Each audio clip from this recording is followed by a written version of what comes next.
Pocard, c'est avant tout un piéton de Paris, un traqueur des grandes cités opaques et dont chaque pas sur les pavés résonne comme la pulsation d'un grand cœur. Pocard, c'est le président du club des Ronchons, un tonton flagueur dont les points d'appui sont immémoriaux, l'histoire au long cours du ressac des civilisations et les nuits de l'esprit, et dont les livres explosent dans le dos de leur époque comme des obus oubliés sur un champ de bataille. Pocard, c'est un esprit, là où les autres n'ont plus qu'un corps, un esprit qui a choisi la légèreté comme seule manière d'aborder les choses graves, un libre penseur, ce mot si froid qui dégage tant de chaleur pour paraphraser Nietzsche, un brasseur de projets mirifiques, truqueur aux cartes, payant ses dettes en mots d'esprit et se faisant tout pardonner par une cocasserie à laquelle nul ne résiste. Pocard, c'est un style, c'est-à-dire cette juste et adorable manière qu'ont les phrases de se ployer aux sinuosités d'une pensée et d'arracher une idée au ciel où elle se mourait d'ennui pour l'enduire du sucre absolu de l'instant. Pocard, c'est un enchanteur, un chef de bande qui nous a fait découvrir le Martien en exil gris Paris, qui nous a fait chanter dans les guinguettes avec Sevran et qui nous a appris l'ironie avec Jean Dutour. Il est fastueux comme Porthos, impétueux comme D'Artagnan, noble comme Athos et subtil comme Aramis. Il est tendre et brutal, candide et sinistre, triste comme le blues et gai comme le rock. Alain Pocard, bonsoir. Bonsoir. Je suis vraiment très touché par votre introduction, mais je tiens à vous dire que les bombes que je fais exploser, soi-disant, ne causent aucun mal à la société. Ah, j'espère. Non, mais c'est pas ça. Non, je veux dire, j'aimerais beaucoup qu'on arrête d'écrire et de construire des horreurs dans Paris, comme celle de Monsieur Nouvelle, celle de Monsieur Piano et tout. J'aimerais beaucoup aussi qu'on arrête d'exposer du prétendu art dit contemporain, mais mes livres n'y change strictement rien, hélas. Je suis de ceux qui préfèrent, vous le savez, le facteur cheval au mouvement Dada, mais ça, de dire ça, ça fait rire, mais ça change pas le cours des choses. L'abominable cours des choses. Vous aviez même fait un bouquin qui s'appelait Tuer sur l'architecte, sur l'assassinat d'architectes comme des Oui, criminels. oui, des criminels. C'était un tueur en série qui tuait des architectes alors comme c'était un fan de western en même temps, suivez mon regard, il les tuait à la manière dans certains westerns, il y a des blancs qui sont exécutés de manière particulièrement horrible et atroce par des Amérindiens, des peaux rouges, comme on disait autrefois, et notamment dans le jugement des flèches, il y avait un jeune lieutenant frais et moulu de West Point qui était écorché vif. C'est ça, j'aimerais beaucoup faire ça aux Et d'ailleurs, vous dites toujours, il faut pas dire Beaubourg, il faut dire le centre Pompidou, car il faut donner le nom du criminel. Oui, bah oui, centre Pompidou, ça s'appellerait le centre Robert Schuman. Il faudrait aussi donner son nom, quoi. Voilà. Alors, on va parler de vos mémoires au galop. Ouais, J'aurais dû rester chanteur de rock'n'roll, qui sont un livre qui est un peu, vous disiez, un sanglot. C'est-à-dire, c'est un adieu à la France qui s'en va, un adieu à votre grand-mère, Marie-Jeanne, un adieu à une époque ou une société que vous aimiez, non? Bah, c'est surtout un adieu à moi-même. Oui. Bon, je suis plutôt jeune et il est certain que... Non, mais c'est un sanglot dans... Bon, j'ai mis en épigraphe une phrase d'Aragon que j'aime beaucoup, un alexandrin qui se trouve dans... bon, j'ai retrouvé le titre. Un alexandrin que Brassens a chanté, d'ailleurs. « Dites ces mots, ma vie, et retenez vos larmes. » Et en même temps, je me dis, c'est beau, mais pourquoi retenir ces larmes? Ça fait du bien de pleurer de temps en temps, hein. Excellent.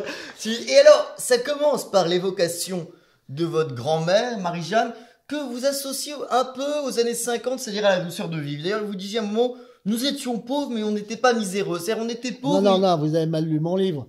On n'était pas pauvres. Non, c'était les grands-parents qui étaient pauvres et pas miséreux. Ils avaient pas une mentalité de pauvre. Ils avaient ma grand-mère arrive en 1920 à Paris. Elle sort de la pauvreté. Et en 10 ans, elle est devenue une petite bourgeoise et qui gagne bien sa vie. Pourquoi? En travaillant, simplement, rien d'autre. Aujourd'hui, même en travaillant, vous avez bien du mal à monter de classe. C'est devenu quasiment impossible. Et vous aviez fait un bouquin qui s'appelait Oui, c'était mieux avant. Est-ce que vous pouvez dater le moment où ça bascule? C'est-à-dire 58. 58. Pourquoi? C'est pas à cause du général de Gaulle, c'est parce que c'est le moment où triomphe la modernité, la nouvelle modernité. On a besoin de maisons. Alors on fait des bars et des tours qu'on présente comme étant provisoires. dans 10 ans, on les aura remplacés par des choses merveilleuses et tout.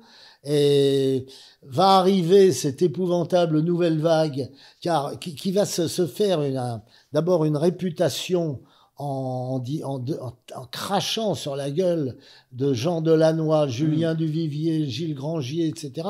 Sauf de Jean Renoir, qui, comme par hasard, est le moins bon des metteurs en scène que je viens de citer, et qui va faire... Tu sais, Chabrol disait, moi j'aurais voulu devenir le nouveau Delannoy. C'est une très belle ambition, mais il n'y est pas arrivé. Et vous dites, c'est les grands-parents qui élèvent là où les parents ne font qu'éduquer. Non, c'est le contraire. C'est le contraire. Les grands-parents élèvent, non? Non, les grands-parents... oui, vous avez raison. Non, les parents élèvent et les grands-parents éduquent. Mais on a l'impression que ce qui est le personnage central, c'est votre grand-mère Marie-Jeanne.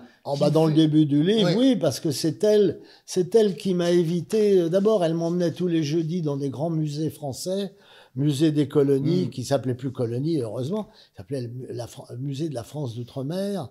Et j'aimais beaucoup, particulièrement, il y avait des dioramas avec des petits soldats de plomb de la prise de Tombouctou. J'en ai rien à foutre de la prise de Tombouctou, mais j'adore les petits soldats. Puis elle m'emmenait au musée de l'armée. Alors là, c'était le bonheur absolu. Au musée de la marine et au musée aussi de Grévin, qui était à l'époque, qui était toujours le fameux musée de Maillère. Meyer, qui était le directeur du Gaulois, et qui était un musée contre-révolutionnaire. Et je voyais en cire le supplice du petit Louis XVII, je rentrais chez moi en pleurs, et mon père, qui était un bon laïcard, il disait « Oui, bon, il y a eu des erreurs, mais enfin quand même, nous avons l'instruction civique, nous avons le système métrique. » Ça, le système métrique, je veux rien dire contre le système métrique, il est très pratique, mais enfin... L'Angleterre et les États-Unis ont été deux superpuissances mondiales en se passant parfaitement du système. Et vous dites votre père était un personnage d'Arien, c'est-à-dire le flic qui déteste les flics. Détester, non. Mais c'était un nanar qui s'était retrouvé chez les flics pendant l'occupation, parce que sans ça, il fallait partir travailler en Allemagne. Voilà, donc c'était un patriote, il a choisi la police. Et d'ailleurs, la police, on lui a fait faire des actes de résistance et il les a accomplis. Comme par exemple garder pendant 48 heures un aviateur américain abattu. Bon, c'est pas trop, c'est assez risqué, mais quand vous habitez dans un studio avec votre femme et que les toilettes sont sur le palier, c'est assez compliqué. Mais vous citez toujours cette phrase de Pasolini qui disait « J'étais du côté des CRS contre les manifestants en 68 car c'est les prolos contre les fils de bourgeois ». Oui, il y a un très beau film italien qui s'appelle ACAB. D'ailleurs, vous l'avez pas vu, non? Vous devriez y aller plus souvent au cinéma. Il y a des trous dans ma culture, il faut m'aider un peu. Et dans la mienne, mais c'est souvent dû à la mémoire. Oh là là. Et alors, c'est quoi cette histoire de votre grand-père qui trompait votre grand-mère avec une veuve d'un président de la République? C'était sa patronne, et voilà. Puis quel président Ah non, mais je donne pas de nom, je suis un gentleman. Il est peut-être mort, non? Oui, il est mort. Et alors, vous racontez aussi quand vous étiez enfant, il y avait l'immeuble d'André Lecomte, et je crois que c'était avec des petites statues, et vous mettiez le doigt, en quelque sorte. Je l'ai mis une fois, oui. C'était un bel immeuble des années 30 avec les portières, enfin les trucs pour ouvrir la porte. C'était des naïades, non, c'était même des sirènes offertes, et j'ai mis le doigt un jour entre l'intersection sur le pubis, l'intersection des cuisses. Et ma grand-mère m'a dit, si tu veux faire plaisir, ne recommence jamais une chose pareille. Et là, j'ai compris, c'est tout le côté pervers des catholiques, c'est qu'ils vous enseignent à rebours ce qu'il faut faire. En vous disant ce qu'il faut pas faire, ils vous mettent sur le...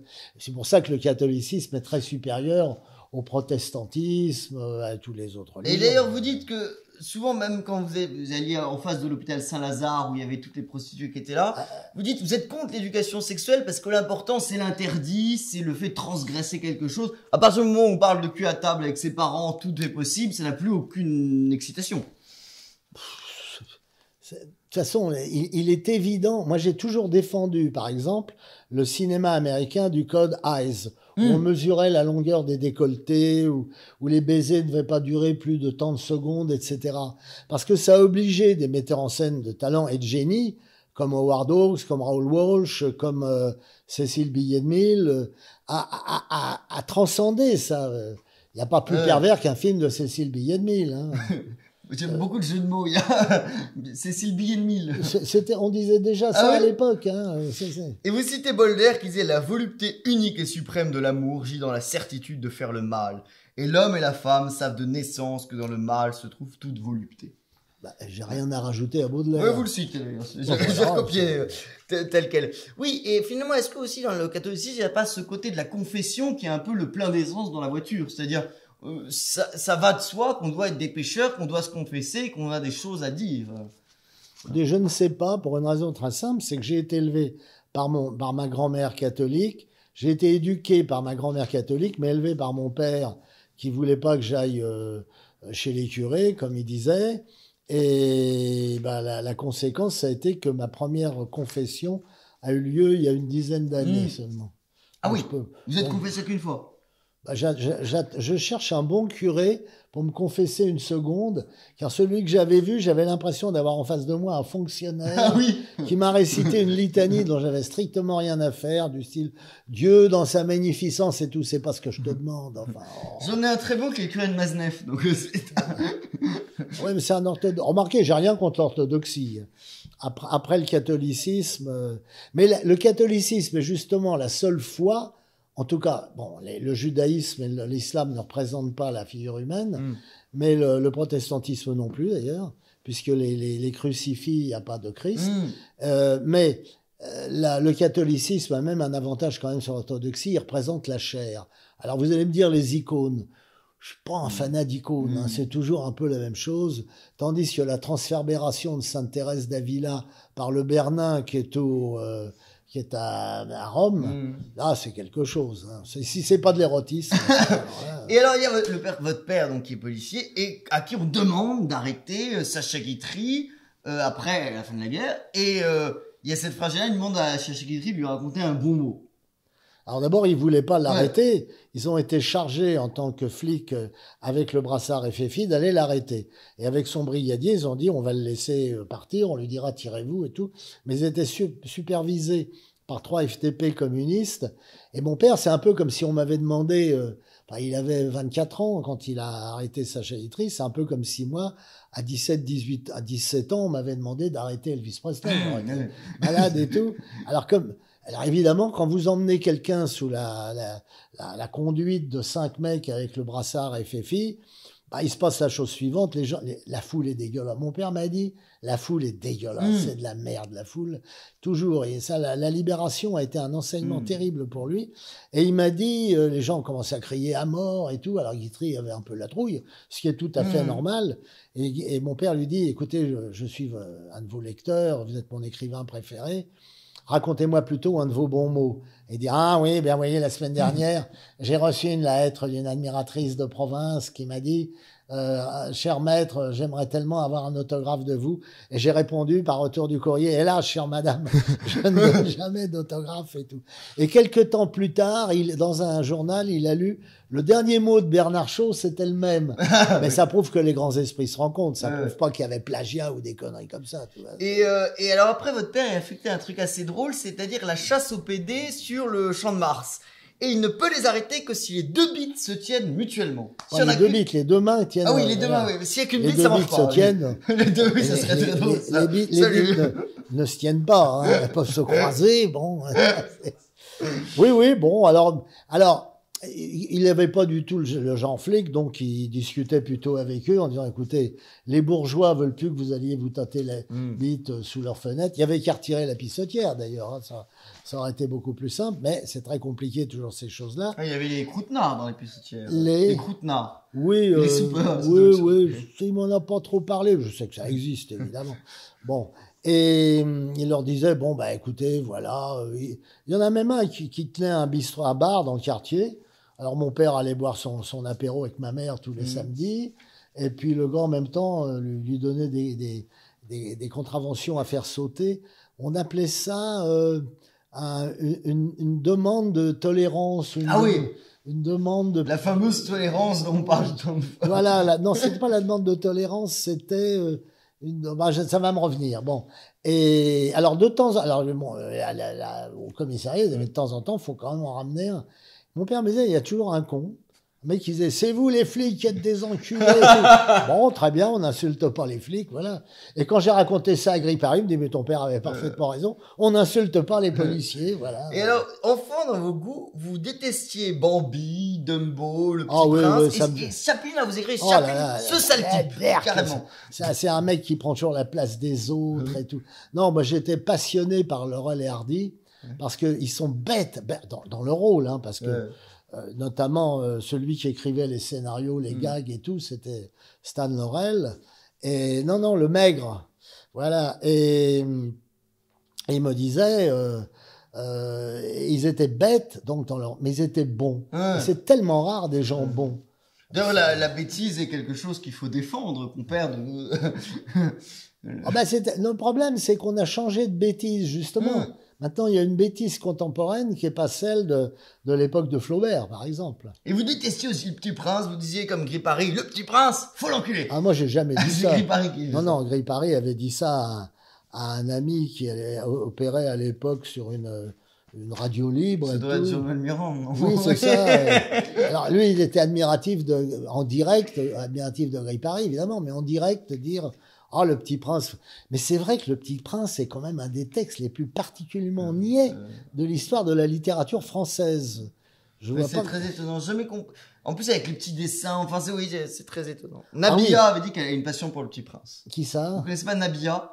Non, mais Elle avait une passion pour le Petit Prince absolu. Alors, vous croisez les gens, par exemple, il y a Humphrey Bogart qui a été adorable avec votre mère, et Luis Mariano. Ouais, mais faudrait raconter dans quel contexte. Alors, quel contexte? Ma mère vendait des souvenirs au comptoir de la Tour Eiffel, des petites tours Eiffel et tout ça, mais au rez-de-chaussée, c'est une très bonne vendeuse. Et elle a vu un jour arriver Luis Mariano qui tournait le film 4 jours à Paris. Il y avait des barrières et tout. Alors, il y avait des 200 nanas. Luis, bon. Les malheureuses ne savaient pas les penchants de Luis Mariano. Et à la fin, Luis Mariano vient voir ma mère et qui lui dit, Madame, on vous a pas trop dérangé. Ma mère avait pas la langue dans sa poche. Il dit, si, monsieur, je suis payé à la gelt. C'est-à-dire, à l'époque, on disait gelt pour pourcentage. Encore un mot qui a disparu. Enfin, bref. Et voilà, j'ai rien fait par votre faute et tout. Oh, madame, d'abord, il lui achète plein de trucs. Il se tourne vers les admiratrices. Voulez-vous un autographe? Ah! Eh bien, je le signerai, mais seulement sur une carte postale que vous achèterez à madame. Voilà, des grands hommes. Alors, Bogart et Bacall étaient avec leurs gosses, ils foutaient tout le comptoir en l'air et tout. Ma mère a protesté. Et Bogart dit, OK, how much? Ma mère, elle dit, all, yes. Elle a donné le prix, il a tout acheté, comme ça. Et alors, aujourd'hui, on parle beaucoup des frotteurs dans le métro. Enfin, souvent, les frotteurs, c'est parce qu'ils sont moches, alors que les dragueurs, c'est parce qu'ils sont beaux. Mais votre tante Simone, quand elle se faisait toucher le cul dans le métro, avait une réplique géniale. Dans le bus, Dans d'ailleurs. le bus, ah ouais. Alors, parce qu'il y a les fameux autobus à plateforme.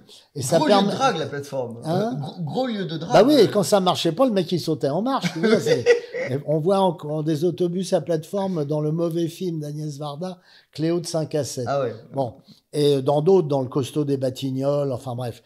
Et oui, alors quand quelqu'un lui mettait la main aux fesses, elle se retournait, puis avec un joli sourire, elle disait « Vous êtes gentil, mais moi c'est devant que ça me gratte. » Mais c'était l'esprit parigot, voilà, c'était consubstantiel à l'âme parigote. Et alors, quand vous habitiez rue Jean-Nicot, vous dites, c'était vrai parce que... Je m'étonne d'ailleurs que la mairie de Paris n'ait pas encore débaptisé, ou alors mis Fumetu. Rue Jean-Nicot, rue Mortelle.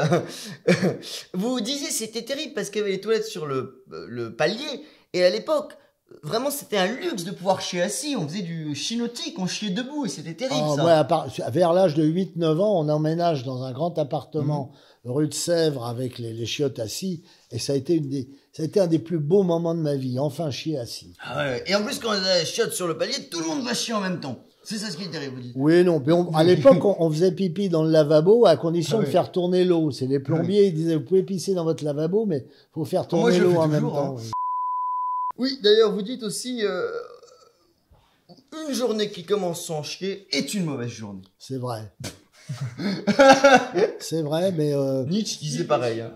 Nietzsche disait pareil. Bah oui, écoutez, Non, mais quand on dit de quelqu'un que c'est un constipé, au figuré, ça dit bien ce que ça veut dire au propre, si je peux me permettre. Oui, c'est ça. Et comme disait Artaud, là où ça sent la merde, ça sent l'être. Oui, oh, Artaud, vous savez, bon. D'ailleurs, vous parlez je crois que c'est le roman de Paris d'anecdotes avec des femmes, non une. Vous aviez terriblement envie de chier à 3h du matin et vous dites, je dois la quitter, l'envie de chier est plus important que le Oui, fait c'est d'aimer. une de mes premières maîtresses. Et elle était mariée, son mari montait la garde à la caserne Ballard dans le 15e. Et c'était mon premier cocu. Ah oui, oui. Bon, vous savez, le cocu, on l'a été, on l'a fait. C'est la chanson, il y a les cocus Voilà, magnifiques, bon, les voilà, cocus. bon. Et vous disiez, vous aviez aussi, à propos de chier, une amande qui pétait, c'était Affreux. Ah, elle pétait C'est partout. C'est Partout, dès dommage qu'elle voyait, parce qu'elle ressemblait à Sigourney Weaver. Ah ouais. En moins bien peut-être quand même, mais vous savez, moi, bon, j'ai un ami qui a connu des vedettes d'Hollywood, et il m'a dit, quand on dans le lit, elles sont pas mieux que les autres, mais quand elles sont photographiées au cinéma et tout. Donc je voudrais attester à tous les timides qui sont pas très contents parce que leur maîtresse ressemble à Miu Miu, par exemple. Il y a quelque chose contre Jean Tollet qui vient de mourir. Ah, il écrivait très mal, hein, Ah oui. c'était effrayant. Heureusement, il est mort d'une indigestion, donc c'est... Ah bon, je crois que c'est d'une crise cardiaque. Oui, indigestion alimentaire. De quoi? Je sais pas, boulettes de viande. Les fameuses petites boulettes. Bah, il en a fait une de trop. Voilà, et alors, vous racontez notamment, ça c'est extraordinaire, comment vous avez commencé au golf Drouot. Et vous dites, la seule différence entre moi et Johnny, c'est que moi j'étais de 45 et Johnny de 43. Sinon, vraiment, ça s'est joué à Je rien. crois qu'il est de 44 même. 43. C'est Eddie Mitchell qui est de 43. Ah, peut-être. Eddie Mitchell 42. Eddie Mitchell 42. Oui, bon, mais vous savez, bon, j'ai appelé mes mémoires, j'aurais dû rester chanteur de rock'n'roll. Enfin bon, je regrette pas d'avoir été écrivain parce que c'est pas la même vie, quoi. Non, c'est un violon d'ingre, le rock'n'roll. Vous avez remarqué d'ailleurs une chose, c'est qu'on parle toujours du violon d'ingre et jamais de la trompette de Jéricho. C'est quand même assez... Et alors, à 17 ans au golf Drouot, un article dit très belle voix, sens inné du rythme. Alain promet, il n'a que 17 ans. Et en fait, on vous dit, si vous voulez continuer, il faut lâcher vos musiciens. Et si vous aviez accepté, vous auriez pu épouser Sheila. C'est un raccourci historique. Non, c'est Le Proulx du Golf Drouot qui dit, écoutez, Carrère, qui vient de lancer Sheila, cherche un garçon, un chanteur, mais il faut que tu laisses tomber tes musiciens qui sont pas très bons et tout. J'ai dit, oh, moi, je laisse pas tomber mes musiciens. Alors, il a lancé un chanteur qui s'appelait Hakim, ça n'a pas du tout marché. Après, il a lancé Ringo. Ah oui, Ringo qui tapait Sheila. Moi, non, moi, je tape personne. J'ai jamais frappé une femme à terre, en tout cas. Bon. Et Sheila est très très conne. J'en sais, non, j'ai dû la rencontrer une fois. Mais je crois, je sais pas. Mais peut-être que c'est moi qui l'aurais épousée à la mairie du 13e. Ça aurait été bien, ça. Mais non, c'est pour toutes ces raisons, je préfère avoir été écrivain. Ouais. Et alors, vous aviez un groupe qui s'appelait les J-Men, pourquoi? Bah, parce que ça faisait américain, quoi. Les J-Men, c'est les government men du FBI. Et pourquoi Frankie Presle? Alors, Prell, parce qu'il suffit d'ajouter un Y, ça fait Presley. Ouais. Et Frankie, parce que c'est Frank Sinatra. Ah ouais. Bon, c'est quand même les deux plus grands. Hein. Il y avait aussi Dick Rivers, et on disait la seule différence entre Johnny et Dick Rivers, c'est que Dick Rivers, lui, il a rencontré Elvis Presley. Et Mireille Mathieu, Éline Renaud, et peut-être encore... et il y a un chanteur... enfin, je sais plus. Mais en tout cas, oui, Dick Rivers. Alors, Dick Rivers, c'est le pseudonyme d'Elvis dans son deuxième film, Loving You. Et je me souviens l'avoir vu à la Cinémathèque. Dick Rivers était dans la salle. Et il y en a qui dit comment vous appelez-vous? My name is Dick Rivers. Tout le monde avec la télé. Dick Rivers était très très con, je crois, paraît-il. J'en sais rien. Moi, je trouve qu'il était surtout pas très beau. Alors, je sais, on va dire, vous non plus, possible. Mais moi, et puis surtout, il avait pas une belle voix. Quoi. Et à l'époque, alors, il y a le service militaire, et c'est cette anecdote géniale. Vous allez déserter de votre caserne, je crois qu'il est dans le 7e, je sais plus. Et pour aller... 15e. Chercher des putes au bois de Boulogne. On n'allait pas les chercher, ça se trouve. Ça se trouve assez facilement, ouais. Et on y allait entre midi et 2 heures avec la voiture du colonel. Ouais. Alors, à l'époque, la pipe était à 15 francs. Putain, je signe... Attends, c'est pas cher, mais c'était notre solde mensuel, hein. Alors, total, c'est-à-dire elle avalait, elle faisait tout, non? Ah non, toutes les putes recrachent. Ah, toutes les putes. Hélas, trop de femmes non putes recrachent aussi. On dit, je crois que j'avais lu un truc sur les bordels, les putes qui avalent prennent vraiment beaucoup plus cher, hein, ça double. Non, ça c'est des blagues. Mais j'ai jamais connu les bordels. Moi, je suis né quand Marthe Richard les avait fermés. Vous savez comment le patron de cette belle revue, Le Crapouillot, l'avait surnommé... La veuve Clicquot? La veuve Clicquot, oui. À pas confondre avec Alors, la laissez-moi... veuve Clicquot. Oh, la veuve Clicquot, moi j'adore. Bon, mais alors attendez, je termine donc, et on y allait entre midi et 2, et on arrive en retard, et le capitaine, un gros rougeau alsacien, dit « Je commence à en avoir marre de vos retards. Hein. Alors je vais vous remplir des punitions avec demande d'augmentation et tout. » Bon, on n'aurait pas essayé grand-chose, on aurait 8 jours de consigne. 8 jours sans quitter la caserne, quand on est à Oulan-Bator, ça va, mais à Paris, c'est embêtant. Bon. Et alors, à ce moment-là, il vient vers moi. Pourquoi moi? Il devait penser déjà que j'étais le chef. Il me dit « Où étiez-vous d'abord ?» Et là, j'ai été pris d'une inspiration et j'ai toujours continué comme ça, dire la vérité brute des armes. Et j'ai dit « Mon capitaine, nous sommes allés nous faire sucer la bite. » Et à ce moment-là, il a dit « Oh bon, bah alors, il a déjà... » Dans l'armée française, mais je crois que dans toutes les armées du monde, on a des trésors de tolérance pour ce genre de pratique. Et alors là, c'est la même époque, vous étiez très jeune, même la plus jeune, et vous étiez gare Montparnasse, il y a un mec qui vous arrête en voiture qui dit « Oh, j'ai des boutons sur la nuque !» Non, pas en voiture. J'attendais sur la terrasse de la vieille gare Montparnasse, là où Van Colditz avait signé l'acte de reddition, d'ailleurs, en 44. Il y a un gars qui vient vers moi, qui me dit... Monsieur, est-ce que vous pourriez me rendre un service? J'avais 13-14 ans. J'allais après au cinéma de la rue de la Gaîté, voir mes westerns et tout. Et je dis, oui, monsieur, pourquoi pas? Ben, il dit, voilà, j'ai des boutons sur l'anus. On m'a donné une pommade. Je l'ai mise pendant une semaine, comme on me l'a dit. Mais je ne peux, évidemment, on peut pas voir le tout de son bru. Enfin, voilà, on peut pas voir le tout du cru. Et donc, pourriez-vous le voir me dire, j'étais mec vachement gentil, j'ai dit non merci monsieur. Et quand je racontais ça à Pierre Gris-Paris, il me dit mais pourquoi ça m'arrivait jamais ces trucs-là. Vous faites le voyage au bout de l'anus. Oui, en quelque sorte. Non, mais bon. Et alors oui, vous découvrez aussi, vous en parlez aussi, c'est à cette même époque, il y a le jardin extraordinaire. Le jardin extraordinaire, tout le monde pense c'est une sorte de canard qui parle anglais, mais pas du tout, c'est les Tuileries. On venait du Golfe Drouot et à l'époque il n'y avait pas de grille, c'était ouvert la nuit. Alors avec les G-Men, là, on traverse et puis on dit « Oh, la solitude, c'est merveilleux ». Puis on entend des coups de sifflet et tous les buissons, on voit des gars qui sortent en remontant leurs pantalons, tout ça. Oui, oh, bah. Non, mais je me souviens... je veux dire, c'est justement quand on nous embêtait pas avec tout ça que les gens étaient les plus tolérants. Bien sûr. Dans notre petit groupe qui se réunissait dans un petit bistrot qui n'existe plus, avenue du Maine, s'appelait le Coq qui fume, je crois. Et il y avait un jeune garçon de notre bande qui était homosexuel. Et je me souviens un jour, quelqu'un aurait dit du mal de lui, le gars aurait dit du mal de lui, on lui aurait cassé la gueule, quoi. Les choses étaient simples. D'ailleurs, il y a une chose qu'on remarque, bon, c'est peut-être pas très vendeur, mais j'avais fait une Comment émission... pas très vendeur? Mais je suis là pour vendre. On explique que l'homosexualité est génétique, c'est pas une histoire de papa était méchant ou maman était méchant, mais alors c'est un mystère darwinien, c'est-à-dire puisqu'énormément ils se reproduisent pas, comment le gène de l'homosexualité perdure au fur et à mesure des années. Et en fait, ce qu'on explique, c'est qu'autrefois, quand il y avait un mec pédé, premier truc qu'il faisait, il se mariait, il faisait 15 enfants, pour être rangé. Et aujourd'hui, maintenant que les homos ne se marient plus, ou alors se marient avec des mecs, etc., ça risque de disparaître.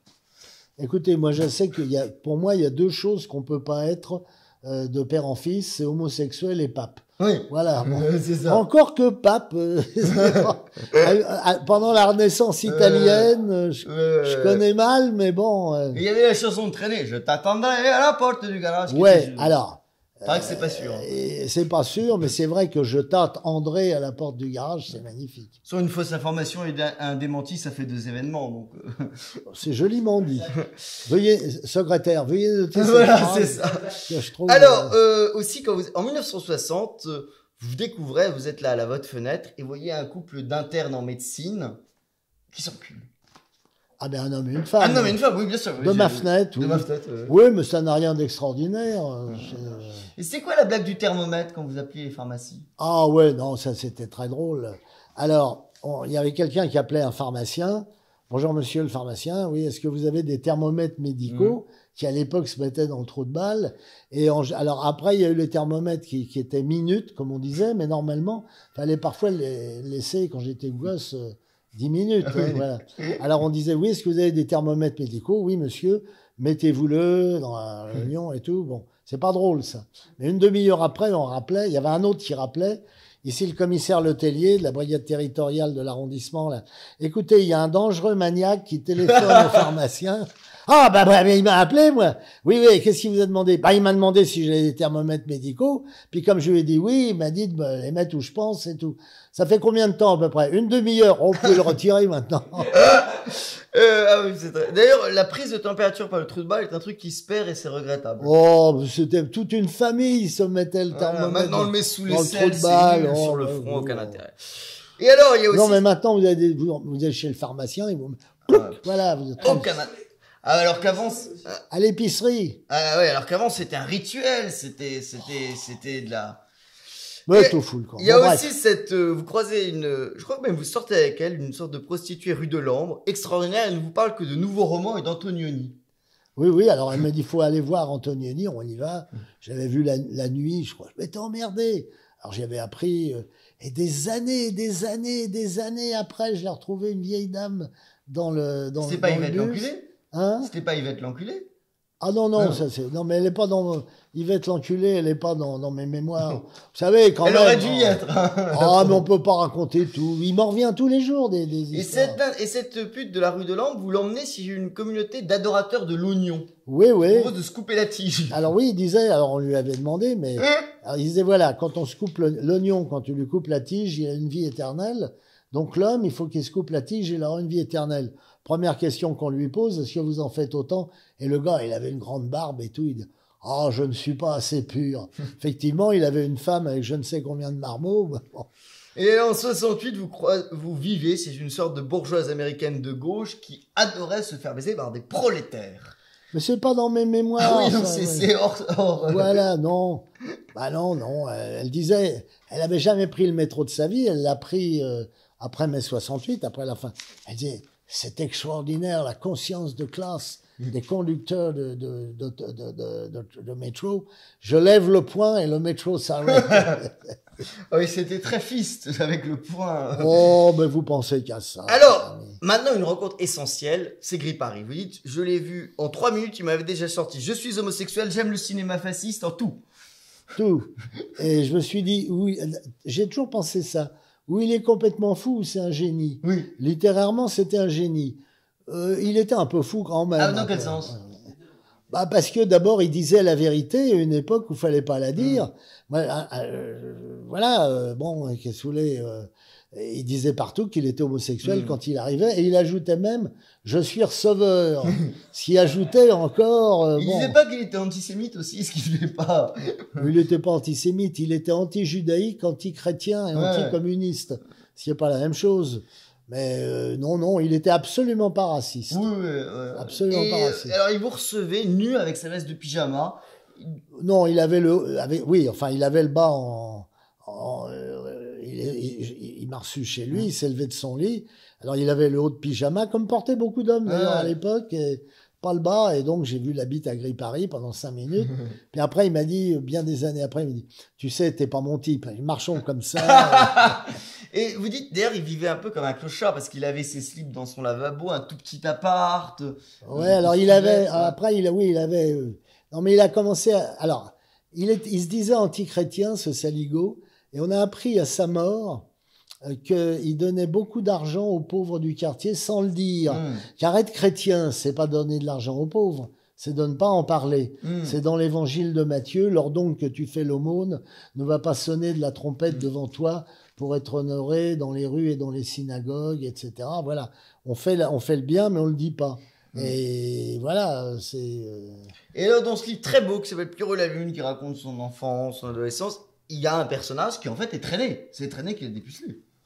Il m'a dit, il avait écrit à Charles Trenet, il avait 17 ans, peut-être 18 ans. La majorité était à 21, je me rappelle. Il lui avait écrit « Je vous aime », tout ça, « J'aimerais vous voir ». L'autre lui a envoyé des places pour l'ABC, un musical qui n'existe plus, qui était sur le boulevard des Italiens, je crois. Et l'ABC, pourquoi le patron avait appelé, d'ailleurs, petite histoire, l'ABC? Parce qu'il s'est dit comme ça, je serai en tête de la liste des musicals. Et alors, donc, il est allé voir Trenet dans sa loge, et puis il est revenu le lendemain matin, quoi, voilà. Trenet était très très chaud, je crois, non? Mais Gripari, il disait il racontait pas sa vie sexuelle. Ouais. Il disait, voilà, l'homme que j'ai connu pour la première fois, dont j'étais follement amoureux. Et je dois dire, sans être homosexuel, beaucoup de jeunes gens... Mon père m'a raconté à 17 ans, il en a marre des chanteuses réalistes, hein, en 37, et traînait des barques. Il y a de la joie. Hein. Bonjour, bon. Et tous les gosses, c'est le même effet que le rock'n'roll. Mais surtout, ils avaient tous des voix à la Fernandel, très affectées, en roulant les airs avec ça. Alors, Traîner avec une voix naturelle.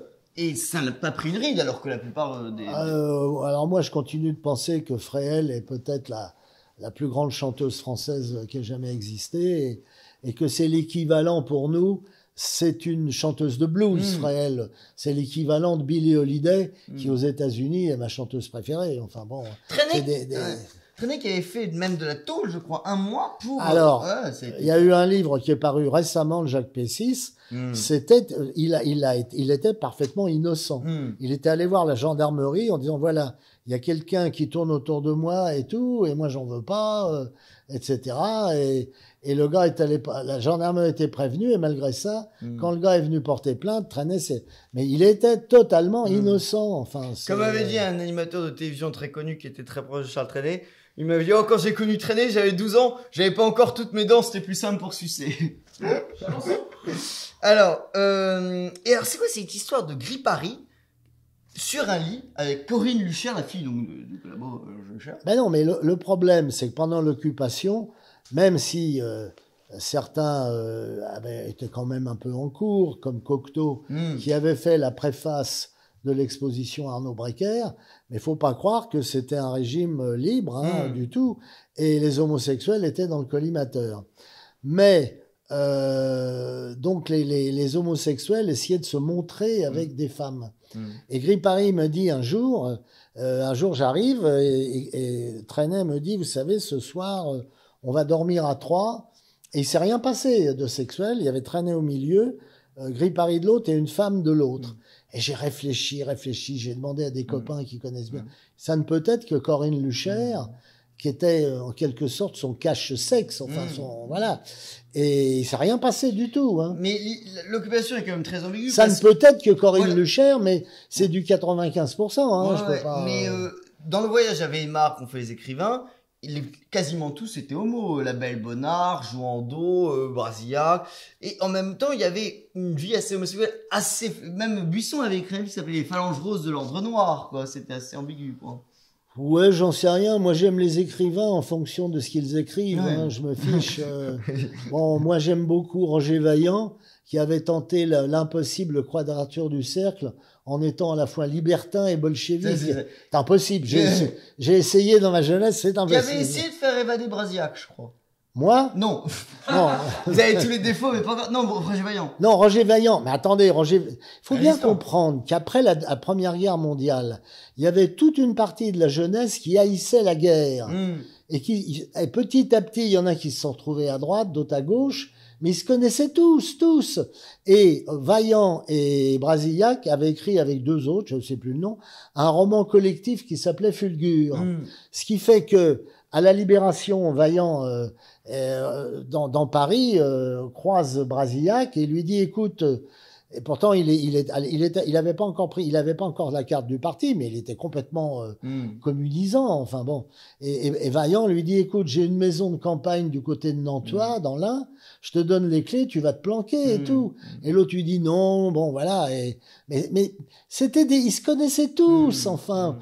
Écoutez, vous allez sur on dit qu'à l'hôtel Istria dans le 14e, où il y a une grande plaque qui montre tous les artistes qui ont vécu, on dit que Aragon et Drieux-La Rochelle ont passé une nuit ensemble. Ah oui, et c'est fort possible, à l'hôtel Istria. Je crois que c'était Drieux qui n'arrivait pas à bander, non? Ça, j'en sais rien, et je m'en fous.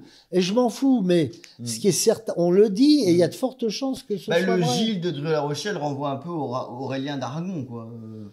Oui, non, mais bon, alors, d'une part, les idées politiques des gens des écrivains m'intéressent pas, et leur vie sexuelle non plus. Évidemment, s'ils racontent leur vie sexuelle, mais on le juge d'un point de vue littéraire. S'ils racontent leur vie politique, bon, bah, vous savez, le Brasillac, il a...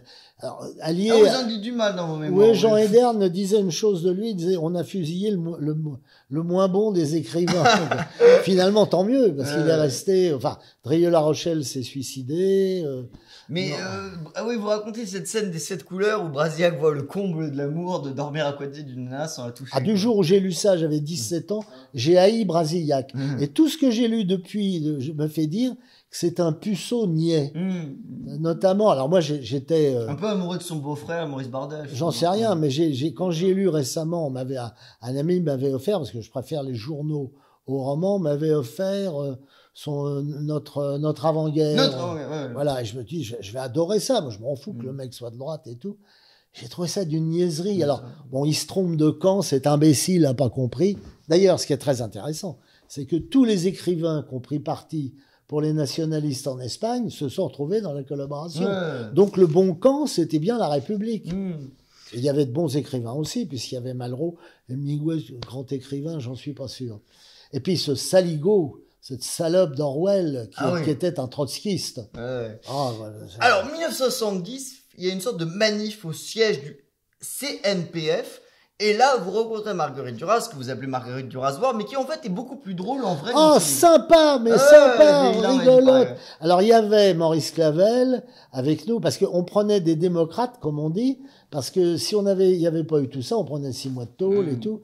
Mais on peut pas donner à des petits militants 6 mois de tôle et libérer Marguerite Duras, Maurice Clavel et Jean Genet. Les CRS lui ont tapé dessus. J'ai jamais vu un mec aussi content. Ah oui. Ah là là, c'était étonnant. Mais mais Duras, c'est Hervé Villard qui était très ami d'elle, qui m'a raconté qu'elle lui demandait qu'il lui susurre à l'oreille qu'après c'est fini. Enfin, elle était très marrante comme. Oui, enfin bon, j'en sais rien, mais ses livres sont bigrement chiants. Mais elle a dans le côté ennuyeux, elle a un successeur magnifique. J'ai presque envie de dire une successeuse, c'est Annie Ernaux. Ah, extraordinaire. Quand je pense à Annie Ernaux, vous savez, je pense toujours à la phrase de Léoto, on ne trouve plus de femmes de ménage, elles écrivent tout. C'est magnifique. Ah oui, c'est extraordinaire. Et d'ailleurs, à cette époque, on est en 72, vous faites votre voyage de noces. Où ça? En Albanie socialiste. Oui. Qu'est-ce qu'on chantait là-bas? Il y avait pas. On chantait à Tirana, on l'aime bien, Enver Hoxha, phare du marxisme-léninisme. On l'aime bien. Qui ça? Enver Hoxha. Où ça? À Tirana. Mais celui qu'on aime, qu'on a dans la peau, c'est Mao la crème, le roi des gauchos. Et quand vous êtes dans le bus, ils disent, bon, personne n'a de revue pour nous. Non, à la frontière, le douanier rentre et dit, personne, il a les revues pornographiques. Et j'étais dans le fond du car. Tout le monde se retourne vers moi. Ça, c'est affreux. Vous savez, Et quelle idée d'ailleurs un voyage de noces? C'est vraiment le voyage de noces ou c'était un... Ah, c'était le voyage de noces, mais on était à plusieurs. Non, pas. La femme est pas restée longtemps. À plusieurs, je veux dire, c'était un voyage marxiste-léniniste, voilà. Mais j'étais déjà plus marxiste-léniniste, je me suis dit, allez en voyage de noces pour un prix très bas dans un pays qui est un beau pays, et même si il y avait partout des petits blocos qu'Enver Hoxha avait fait construire dans la plus pure tradition paranoïdale, on va dire, mais c'est un joli pays, mais c'est comme la Yougoslavie, la Grèce. De toute façon, à partir du moment où on ne met pas de tours et d'éoliennes, les pays sont plutôt beaux, et les villes aussi. Et alors, quelle est l'histoire avec Solaire 173 rue Non, parce qu'on avait une petite revue historique, et puis je lui avais demandé d'être directeur de la publication, toujours pareil, pour pas avoir d'emmerdement et tout. Mais alors, nous, on s'était livré à une entreprise de justification du maréchal Staline. Et là, il n'était pas d'accord du tout, parce que cette espèce d'idiot était maoïste sans être stalinien. Mao était stalinien, évidemment. Enfin, oui, c'est. Et alors, d'ailleurs, c'est même cette époque-là où votre père meurt, et juste avant sa mort, il vous dit, les gens vont finir par se promener avec des plumes dans le cul. Plumes au cul, oui, c'était il est mort en fin février 77. C'était juste avant la mode punk. Ouais, après, la prémonition, c'est quand ça. même. Il avait prévu la Gay Pride, tout. Mon père avait raison. La gloire de mon père. Alors, Non, la gloire de mon père, c'est Pagnol. oui, Mon père avait raison, c'est Guitry. et Pignol, c'est la gloire de ma mère. Je suis pas très Pagnol, hein, je dois dire. Je suis pas très Pagnol. Dès que j'entends l'accent du midi, ça, Ah ouais. je fiche le camp. Ouais, Alors, d'ailleurs, vous avez moins l'accent parisien qu'avant, vous dites dans vos mémoires. Vous l'aviez plus. Oh parce que j'ai plus de correspondant. Mais vous voulez que je termine l'interview en le prenant? Ah oui, c'est ça. Alors on va le faire. Avec Claude Dubois, que j'étais. Avec le Titi, ouais, lui, bien sûr, le Titi, quoi. Parce que moi, mon petit gars, je vais te dire. Alors, vous avez quand même fait une carrière internationale puisque vous avez chanté du rock à Moscou. Oui, chez des gens. Alors, j'ai voulu vraiment connaître le communisme. Et après l'Albanie, je suis allé en Pologne, je suis allé à Moscou. Et puis, je suis allé à Budapest, tout ça avant la chute du mur. Et j'ai compris une chose dans cette période soviétique. On pouvait parfaitement dire ce qu'on voulait, et dire ce qu'on voulait, même de dire que Brejnev était un con et tout, à condition que ça sorte pas d'une pièce, du cercle amical ou familial. C'était pas du tout comme ça sous Staline. Il y a une blague absolument extraordinaire qui se racontait sous Staline. C'est une famille qui est en train de manger, puis d'un seul coup, on frappe à la porte. Ouvrez, ouvrez immédiatement! Alors on envoie le grand-père, et puis 2 minutes, le grand-père revient et dit « C'est rien, c'est juste le feu à l'immeuble. » Et alors, à l'époque, il y a vos premiers polars, Ouais. signés Humphrey Pocard, notamment extraordinaire, qui était l'ulcère à l'estomac. Oh, l'ulcère à l'estomac. Il y avait une héroïne que ça se passait à un ulcère où j'ai jamais foutu les pieds, hein, bien entendu. Et il y avait la petite caquette. La petite caquette, oui. Alors, il y avait un constable.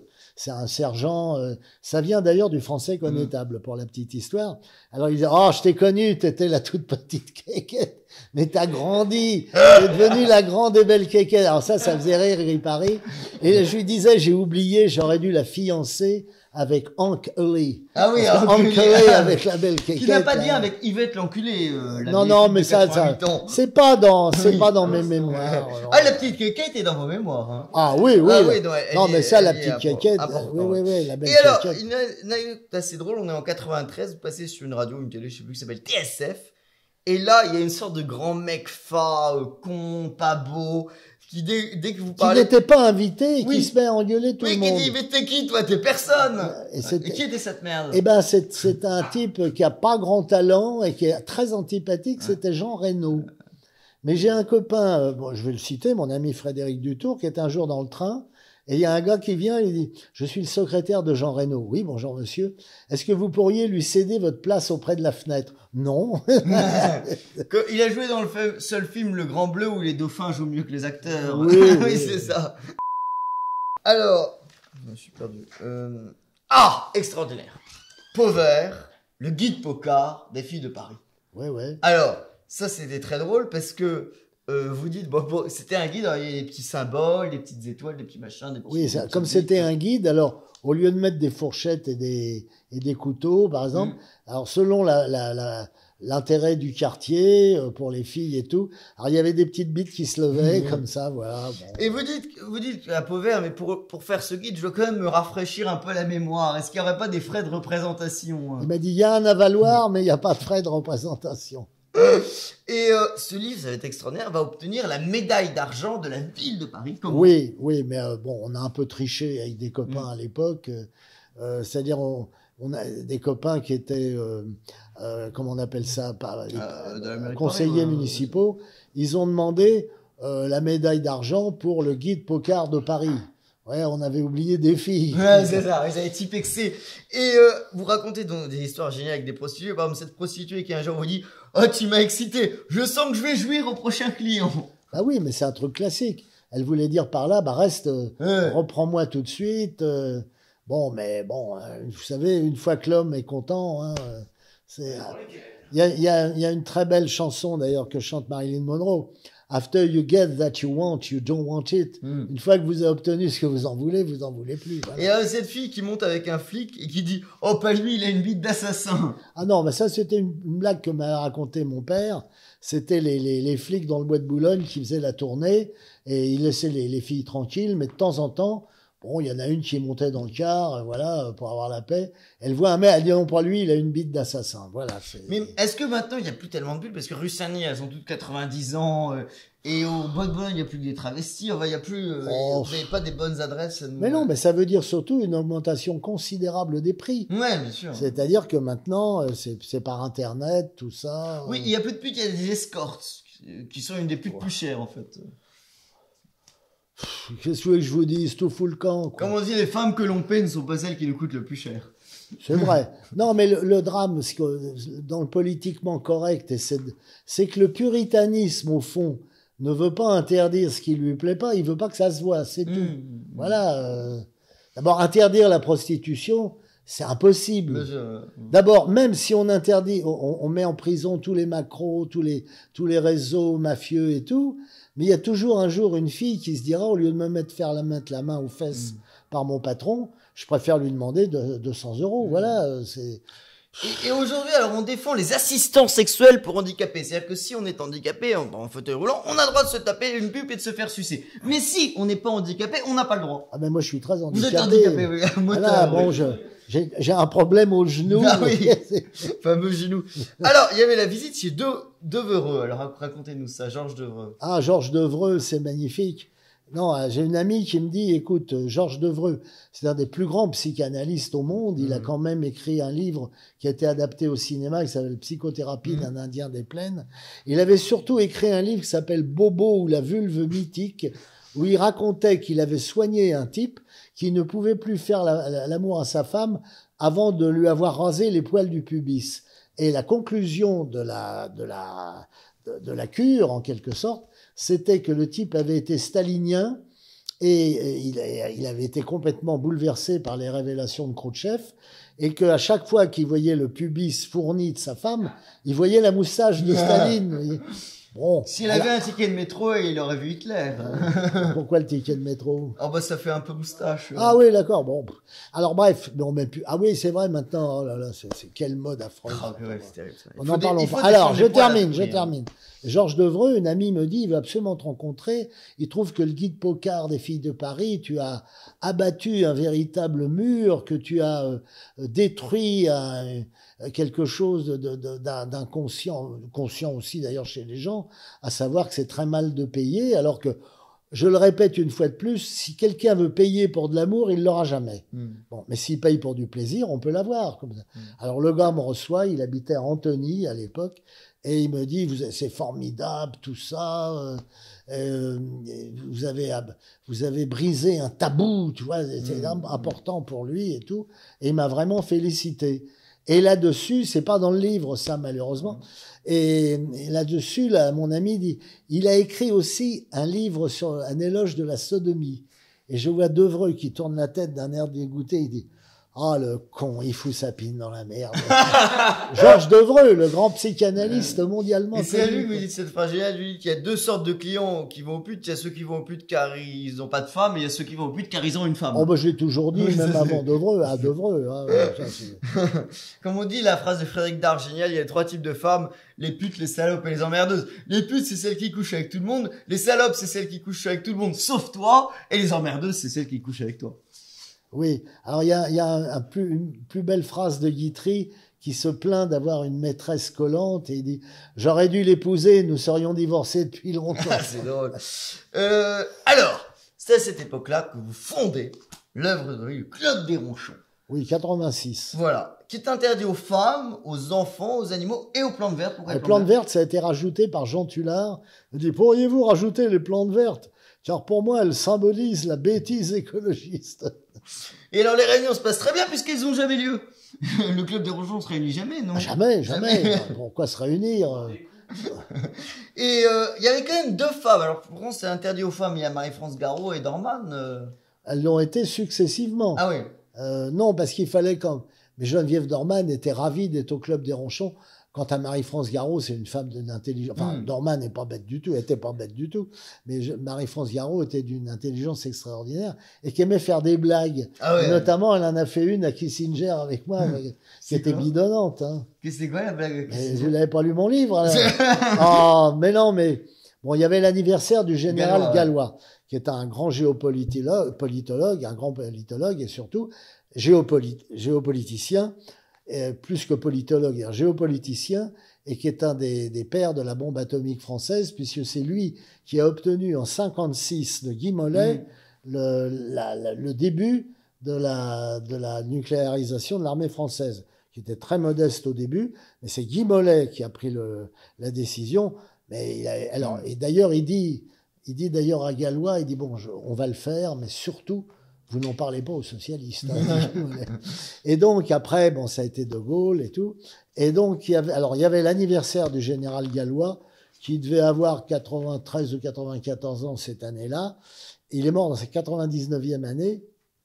Alors, il y avait des gens formidables. Il y avait Klosterman, recordman des victoires homologuées pour les forces françaises libres en aviation. Il y avait Jean Foyer, le ministre de la Justice de Gaulle, puis le Giscard, d'ailleurs, et qui était un homme adorable. Il me dit « Ah, vous savez, ma plus belle réussite, c'est Fleury-Mérogis. » Et je lui dis « Écoutez, monsieur le ministre, surtout, vous dites pas ça dans une interview à Libération. » Et puis, il y avait Kissinger, il y avait d'autres personnes encore. Il y avait Dorcival, d'ailleurs, qui était là, François Dorcival, qui maintenant est membre de l'Institut. Puis d'autres personnes, j'ai oublié, enfin, il y avait des gens bien. Déjà, il y avait moi. Bon. Et c'est le principal. Voilà, non. Alors, il y avait des autographes. Et il y avait Kissinger. Et alors. Ah oui, je me souviens de l'histoire. Alors, Kissinger, qui avait connu Gallois dans les années de l'OTAN et tout ça. Bon. Alors, Marie-France Garot vient vers moi et me dit vous êtes bien Alain Pocard, le président du Club des Ronchons? J'ai dit oui, madame, oui. Il dit écoutez, je vais vous présenter à Kissinger, mais surtout, alors il dit vous lui parlez en français, il connaît 8 ou 10 langues, enfin bon, vous comprenez l'anglais? Je dis je me débrouille, bon. Et alors j'arrive, elle dit cher Henri, permettez-moi de vous présenter à monsieur Pocard, le président du Club des Ronchons. Or, il n'y a pas d'équivalence au mot Ronchon. Ronchon vient d'un personnage littéraire du début du XXe siècle, qui doit être le colonel Ronchonneau. J'ai le nom de l'auteur quelque part, mais ça n'est pas. Alors, je vois évidemment Kissinger, il fait Ronchon. Alors, pour l'aider, je lui dis grincheux, Grumpy's Club. Oh yes, Grumpy's Club. Et il me dit, mais qui est Grumpy aux États-Unis? Ben, je dis Mark Twain. Oh yes, Mark Twain et tout. Et je lui raconte le mot de Mark Twain quand on lui explique la mort de Marat, tuée, très justement d'ailleurs, par Charlotte Corday dans sa baignoire. Et Mark Twain aurait dit, il l'a dit d'ailleurs, pour une fois qu'un Français prenait un bain. Oui. Et là, je veux dire, Kissinger a rigolé. Il avait... Bon, manifestement, lui aussi a le sens de l'humour. Alors, en 84, c'est le magazine Penthouse qui veut faire rêver le petit paysan du Massachusetts ou je sais pas où aux États-Unis et qui dit on va prendre un écrivain français avec des photos porno. Non, c'est pas des photos porno. Vous les avez pas vues. Si, vous les aviez mis sur votre site et je crois qu'il vous avait demandé de le retirer. Oui, non. Mais ça, c'est pas dans mes mémoires, cher ami. Oh là là.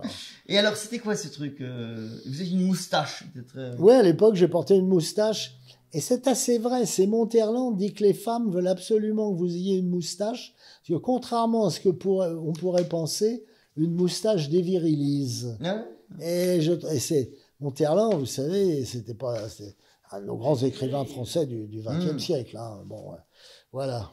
Alors, est-ce que c'était à cette même époque-là que vous rencontrez Limonov? C'était peut-être par le biais de l'Idiot, non Non, j'ai dû le rencontrer dans une émission de télé en 88. On était allé prendre un verre après. Quand je dis un verre avec Limonov... de rouge-brun avec le vin rouge. Ah non, on était au whisky. Mais qu'est-ce que vous en avez aucun?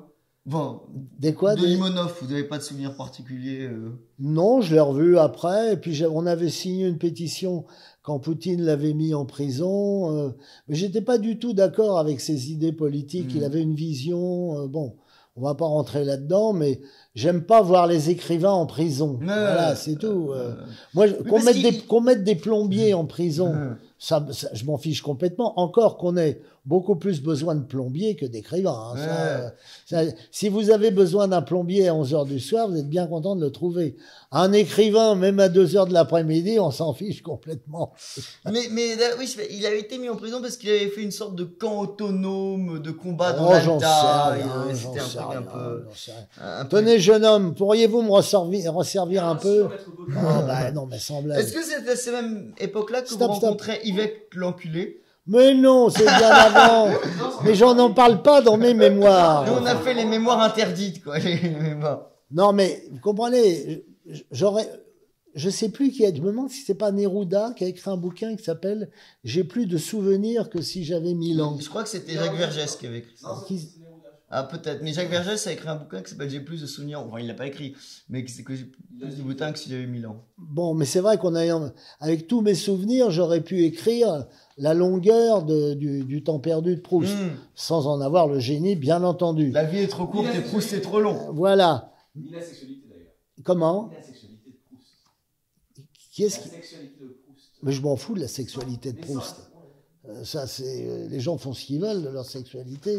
Non, la sexualité des gens, je m'en fous complètement. Ce qui m'exaspère, c'est qu'on fasse de sa sexualité un drapeau politique. Ça, je peux pas le supporter. Oui, d'ailleurs, une incise, mais c'est vrai que autrefois, on disait les PD sont de droite et les gays sont de gauche. Autrefois, c'est pour ça qu'il y avait pas mal Gripari, d'homo ou Sevran, qui était assez intellectuel, un peu différent. Non, Sevran, il a d'abord été de gauche. Ouais. Mais quand il était de gauche, il était resté très patriote. Je sais, quand j'allais chez lui à Morterolles, après le repas du soir, on faisait le tour du village, qui était pas bien grand d'ailleurs, faut dire. C'était la promenade digestive et on chantait des chansons. On a chanté Douce France, on a chanté Mamselle Clio, L'Orage. On a chanté puis surtout que reste-t-il de nos amours, un petit village, un vieux clocher. Et lui qui se disait athée, il avait fait refaire à ses frais la petite église du village qui était grande comme une chapelle. Hein. Bon. Oui, mais Sevran était un peu un socialiste d'extrême droite comme Mitterrand, quoi. Non, mais je vois, il était ni socialiste ni d'extrême droite. Il aimait la France charnellement.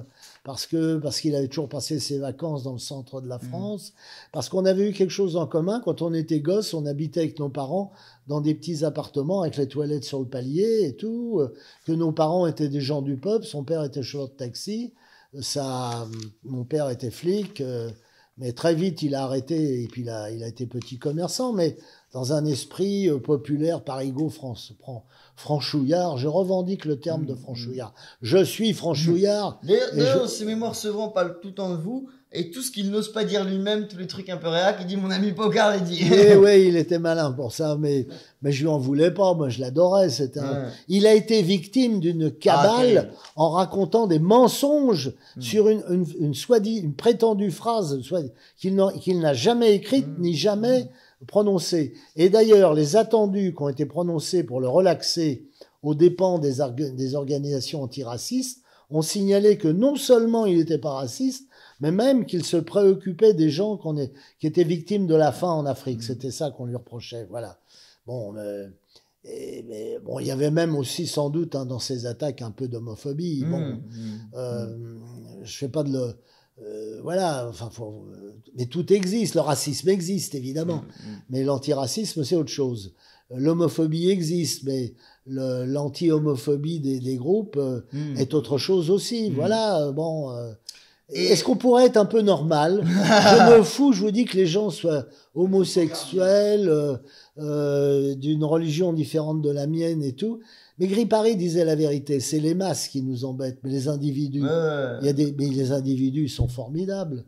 N'importe quel individu. C'est pas Proust qui disait il n'y a pas de communauté, il n'y a pas de communauté homosexuelle, il y a que des individus. J'en sais rien, mais en tout cas ma grand-mère m'a dit tu dois juger les gens sur leurs valeurs individuelles. Si c'est pas de l'antiracisme. Elle se relie à Proust. La même bah chose. non, mais ma grand-mère et Proust, ça avait au moins ça en commun. Elle a jamais lu Proust, je crains bien. Ah, oui. D'ailleurs, je l'ai pas lu jusqu'au bout, je dois être franc. Vous êtes arrêté vous êtes arrêté à quelle partie? Non, j'en ai lu 5 sur 7. Ah oui, quand même. Je dis j'en sais assez. c'est le plus grand écrivain français du XXe siècle, mais son univers m'intéresse pas. Moi, j'aime l'univers du petit Paris populaire de Marcel Aimé, j'aime Léoto, avec lequel je me sens tellement en communion d'être dit on est bien chez soi et tout, que personne nous emmerde, même si vous êtes venu chez moi, c'est quand même relativement propre et rangé, et il n'y a pas de chien et de chat, bon. Oui, mais à part ça... Vous sautez les passages, où il parle de ces animaux, vous dites. Oui, j'ai lu 3 fois le journal, Ouais. mais la 3e fois, j'ai sauté les animaux parce que ça commençait à me barber. C'est drôle. 90, vous donnez au Flore une conférence sur la vie sexuelle de Staline. Oui, c'était à l'initiative d'un groupe d'étudiants de Sciences Po qui perpétuait l'esprit étudiant. Ils avaient fondé un syndicat qui avait d'ailleurs eu une voix, un représentant au conseil, qui s'appelait le Rentier Lumineux. Et le Rentier Lumineux se proposait de fusionner la pensée de Charles Fourier et de Kim Il-sung. C'est très drôle, ça. Mais non, mais faut se marrer. Et c'était un quoi peu. la chanson qu'on chantait sur Couplet de l'International, mais sur Staline? Ah, c'était des anarchistes qui avaient inventé ça dans les années 70 et qui allaient chanter ça aux trotskistes à Sancier. C'était il a de bien belles moustaches, le cheveu court, le regard clair, révolutionnaire sans tache. Oui, Staline est exemplaire. Sortons donc tous nos pics à glace pour étouffer Sic Trotsky dans l'œuf. Pour que le gauchisme se passe, il faut un stalinisme neuf. Voilà. D'ailleurs, ils ont trouvé. J'avais acheté un livre pour préparer Sciences Po à l'époque où je préparais ça. Et ils disent qu'est-ce que c'est l'esprit de l'école, blabla. Et il y a un passage, oui, l'esprit d'école, c'est cette conférence d'Alain Pocard. Ah bon? Oui, je vous l'avais passé d'ailleurs, il y a des Je me années. souviens plus. Vous avez donné les photos. Mais c'est truc genre réviser Sciences Po pour les nuls, vous voyez. Et ils disent qu'est-ce que c'est Sciences Po. Ah non, ça vous me l'avez pas passé. Ah ouais? Bah, je l'aurais photocopié et mis dans mes archives. Ah oui, bah, je vous le passe. Évidemment. Alors, à l'époque, il y a aussi une chose très drôle, on est le 21 mai 93, Jean-Édouard Dallier, qui avait des milliards de procès, se fait virer de son appartement, enfin, il est vendu, et vous allez le soutenir, et Jean-Édouard écrit, il serait trop long d'énumérer tous les amis venus à mon aide, parmi lesquels la jeunesse communiste, le groupe Jalon et le club des Ronchons. Bah oui, c'est formidable. Mais voilà des gens libres. Des gens qui vont soutenir un écrivain en difficulté. Alors, écoute. Alors, il y a un gars du groupe Jalon, est-ce que c'était, j'ai oublié, qui a dit, on voit arriver à ce moment-là non pas l'avoué, pas le syndic, le gars qui fait L'huissier. l'huissier, Ouais. avec, tenez-vous bien, avec un gilet pare-balles. Et alors, un mec du groupe Jalon, qui dit, sous l'uniforme, il reste un travailleur. Ça, c'est magnifique. Mais ils sont pas très drôles, le groupe Jalon. Le seul truc qu'ils avaient fait de drôle, c'était une section qui s'appelait Nazisme et Dialogue. Non, mais il y avait des choses. Non, ils ont fait des trucs marrants, l'immonde, l'aberration. Non, c'était très drôle. Ouais, ils avaient fait des caricatures de tous les jours, des France démence. Oui. Ben non, mais il faut continuer à avoir un petit peu de cet esprit parisien, tout autant que français, mais assez parigot quand même. Ouais. Et d'ailleurs, vous avez été parmi les écoutés de l'Élysée. Oui, Mais qu'est-ce oui. qu'ils vous ont demandé? J'en sais Des rien. dialogues avec Gérard Courant, des Non, cinématons. alors, je peux pas vous le dire. Voilà. Mais alors, j'étais surtout très surpris parce que d'habitude, on orthographie mal mon nom. Alors, il y avait Jules Dugenou, tapissier, Félicita Paulard, écrivain, etc. Et il y avait simplement mon nom sans la moindre faute d'orthographe, Pocard, comme ça, sur une ligne. À ne pas confondre avec Focard qui était dans les renseignements. Oui, mais FO de CRD, Voilà, c'est ça. c'était pas dans les renseignements, c'était la France-Afrique. Ouais. Un grand serviteur de l'État, évidemment. Alors, il y a ce déjeuner assez drôle, on est en 90, avec Jean Tullard, Anémone, l'agent d'Anémone, et en quelque sorte, l'agent, je crois qu'Anémone voulait jouer Joséphine de Beauharnais. Ou un Elle truc comme ça. voulait jouer ça. Ouais. À mon avis, ça lui allait à peu près comme bon. Et alors, il y avait Madame Tullard. Oui, c'est ça. Et alors, Jean m'avait invité très gentiment. Je laisse ma place. Non, venez. Bon. Et alors, entre la poire et le fromage, l'agent dit à Tullard, écoutez, Anémone veut absolument... Alors, faut dire que dans la première partie, d'abord, elle est arrivée, on lui dit, vous prenez un apéritif? Elle a dit, oui, un café crème. Bon. Ensuite, elle a vu T'étais les... déjà moustachu, non? Je sais pas, non, mais vous savez, là, au Balzar, il y a des serviettes en tissu. Hein. Non, non, moi, je veux pas de tissu, de serviettes comme ça. Je veux des serviettes en papier. Puis à un moment, elle a dit, moi, c'est vrai, on m'a beaucoup reproché d'aimer le sexe. Qu'est-ce que vous voulez? J'aime le sexe. Bon. Et entre la poire et le fromage, l'agent dit, voilà, elle a tellement envie de faire un film où elle joue le rôle de Joséphine de Beauharnais. Je vous offre 3 semaines enfermées en Martinique, tous les deux, pour écrire un scénario. Alors déjà, Madame Tullard, elle râlait un peu, mais alors, Tullard, j'ai vu sur sa tête, il s'est vu sauvagement violé pendant 3 semaines. Oh, je crains que ça ne soit pas Si vous me possible. racontez d'ailleurs comment le jour où Tullard va au mariage de sa fille avec un aristo C'était breton. pas sa fille d'ailleurs, c'était un de ses jumeaux. Ah oui. Voilà. Et c'était en Bretagne, il avait une maison, je crois qu'il l'a toujours, mais peu importe. Et il a le père de la mariée, donc, qui allait épouser un des jumeaux, lui dit, j'aimerais que vous veniez en habit d'académicien. Ce qui normalement est interdit, on n'a pas. Enfin, vous savez, avant qu'on fasse des contraventions aux gens qui se promènent en habit d'académicien. Donc il part avec son autre jumeau, j'arrive un peu en avance dans le village, il va dans le bistrot, et là tu la racontes, c'est bidonnant. Et là, c'était le réceptacle vivant de tous les dégénérés alcooliques bretons. Et alors, il avise la patronne, il dit, Madame, c'est bien dans votre village qu'il va y avoir un grand mariage. Alors, elle me regarde, elle me dit, oui, vous venez pour jouer du biniou.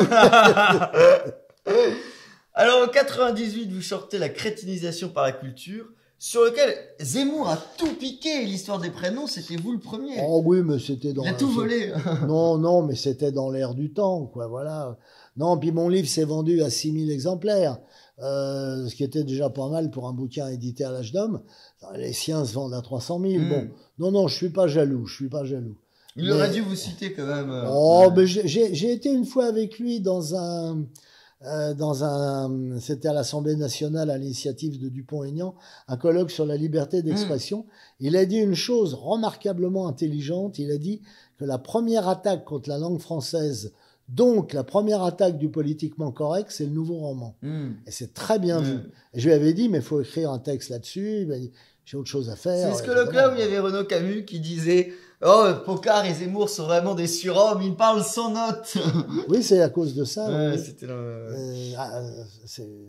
Oui, mais en fait, non, mais le pire, le pauvre Renaud Camus, non seulement il lit son texte, mais il le lit mal.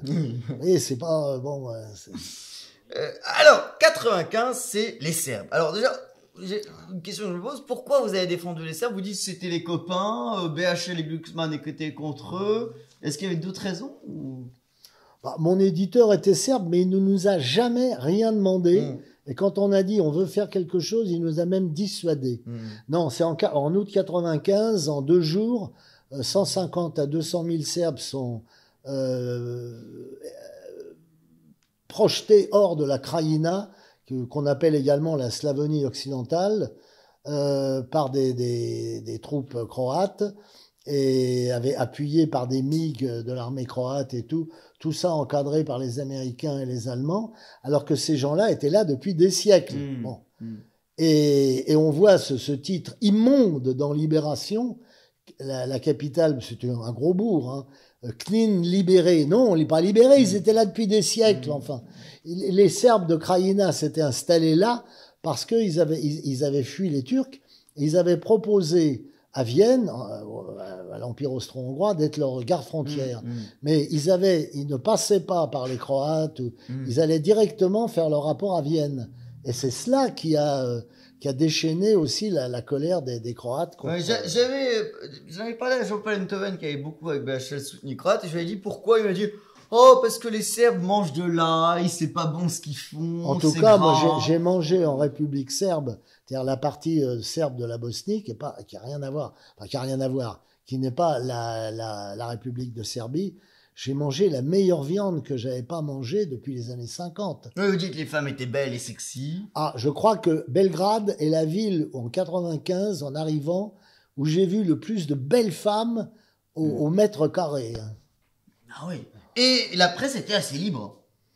Bon, il y avait des journaux qui disaient que Milosevic était un traître et tout. Bon, j'étais pas un dictateur, Milosevic, en fait. Il faut mettre. D'ailleurs, Karadzic, génial, ce personnage qui était poète, qui était très très cultivé, extraordinaire. Il n'était pas fait pour être homme politique. Ouais, c'est ça. Il avait même une bonté dans le regard. Il n'était pas fait. Vous connaissez cette scène, je crois que c'était au-dessus de Sarajevo assiégé, où il y a Karadzic et Limonov qui sont là, et Karadzic voit la ville assiégée, et parle des fleurs du mal à Limonov. Il parle en français, en plus il parle des fleurs du mal, il dit regardez, ça me rappelle Baudelaire. Et là, il y a un fusil mitrailleur à côté, et Limonov prend le fusil mitrailleur et tire sur tout le monde. Oui, bah ça, les Serbes lui en voulaient. Hein. Parce que ça a fait le tour du monde. D'ailleurs, oui, vous connaissez Aznavour à l'époque, qui vous félicite. Non, c'est pas ça. Il a félicité Dutour, qui avait fait le discours sur la vertu à l'Académie, où il prenait la défense des Serbes. Il y a des gens qui ont quitté la salle. Le Goff, qui venait de recevoir un prix de 50 000 francs. Moi, si vous me donnez 50 000 francs, je veux bien écouter l'éloge de BHL. J'en ai rien à foutre. Hein, y avait, je crois, la sœur de Jospin qui a dû paraître, mais je suis pas sûr. Et il y avait Renaud Camus qui était horrifié, était anti-serbe. Mais c'est vrai que vous avez fait un bouquin sur Peter Hanke. Et donc, Charles Aznavour est venu féliciter Dutour en disant je suis d'accord avec tout ce que vous dites et tout. Et j'ai pris contact avec lui en disant voudriez-vous participer à un de nos recueils collectifs de soutien aux Serbes? Il m'a dit oui. J'ai conservé toutes les lettres, tout ce que je lui ai proposé, etc. Il nous a envoyé un poème, lettre à un ami turc. C'était pour dire, il disait moi j'ai rien contre les Turcs, mais reconnaissez le génocide, c'est tout. Le reste, vous êtes un peuple comme les autres et tout. Et je l'ai publié, je lui ai envoyé, il m'a répondu, merci, j'ai tout gardé. On m'a accusé, moi, d'avoir manipulé Aznavour. Non, je l'ai pas. Il avait envie de le faire et j'ai toutes les lettres. Hein. C'est à cette même époque-là, vous allez en Serbie avec Patrick Besson, Vladimir Volkov, Thierry Séchant, le frère de Renaud. Oui, puis on a plein d'écrivains avaient apporté leur soutien, des gens aussi différents que Michel Déon et Marcel Julien, Matzneff bien sûr. Jacques Laurent que j'ai rencontré qu'une fois et qui était un homme. Il m'a fait un texte de soutien dans un bistrot sur une nappe en papier. J'aurais dû la conserver. Ça. C'est comme l'histoire de Picasso dans un bistrot qui pour payer le mec fait un petit dessin sur la nappe. Et le mec dit mais vous signez pas, il dit oh bah non je vais quand même pas acheter le restaurant. Alors et en 96 vous racontez, je pense que c'était par Thierry Séchant, vous étiez très amis, vous allez à un concert de Renaud à Montauban et là vous voyez Renaud complètement bourré et 15 nanas complètement non mais un peu allumé. Il fait son numéro, un show d'1h30, un spectacle d'1h30 et c'est là on voit c'était quelqu'un de bien. Avant, vraiment, maintenant, on n'entend plus chanter, c'est affreux. Enfin bon, mais ça a été un grand monsieur. Je lui ai dit d'ailleurs plusieurs fois, tu es le continuateur de Bruant. Voilà. Et c'est vrai. Bon, au fond, c'est Villon, Bruant, Bernard Dimet, Lemarque, Mouloudji, tout ça, c'est une continuité de voyous entre guillemets parisiens, voilà. Et il est revenu chanter tout seul avec sa guitare, une demi-heure. Il s'est dit, j'ai pas assez donné à mon public. On va boire un coup encore dans la loge, champagne, on sort. Et il y avait 15 filles en arc de cercle. Et c'est l'époque où vous voyez pas mal Thierry Séchant. Et là, oui. Et là, je me suis dit, j'aurais dû rester chanteur dans oui, Séchant, vous racontez des histoires. C'était tout le temps bourré. Alors, parfois, il y avait des échafaudages sur votre immeuble. Le mec montait dans les échafaudages. Non, on était monté sur les échafaudages qui sont très sécurisés. Vous avez des filets si vous tombez pour vous retenir. Puis on revient, on était 4 en tout, donc on n'est plus que 3. On dit, mais où est passé Thierry? Et on sonne à la porte, alors je vais ouvrir.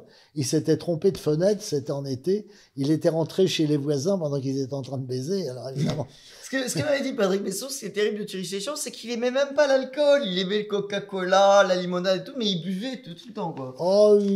Non, c'est pas vrai. Il savait apprécier un vin de qualité. Non.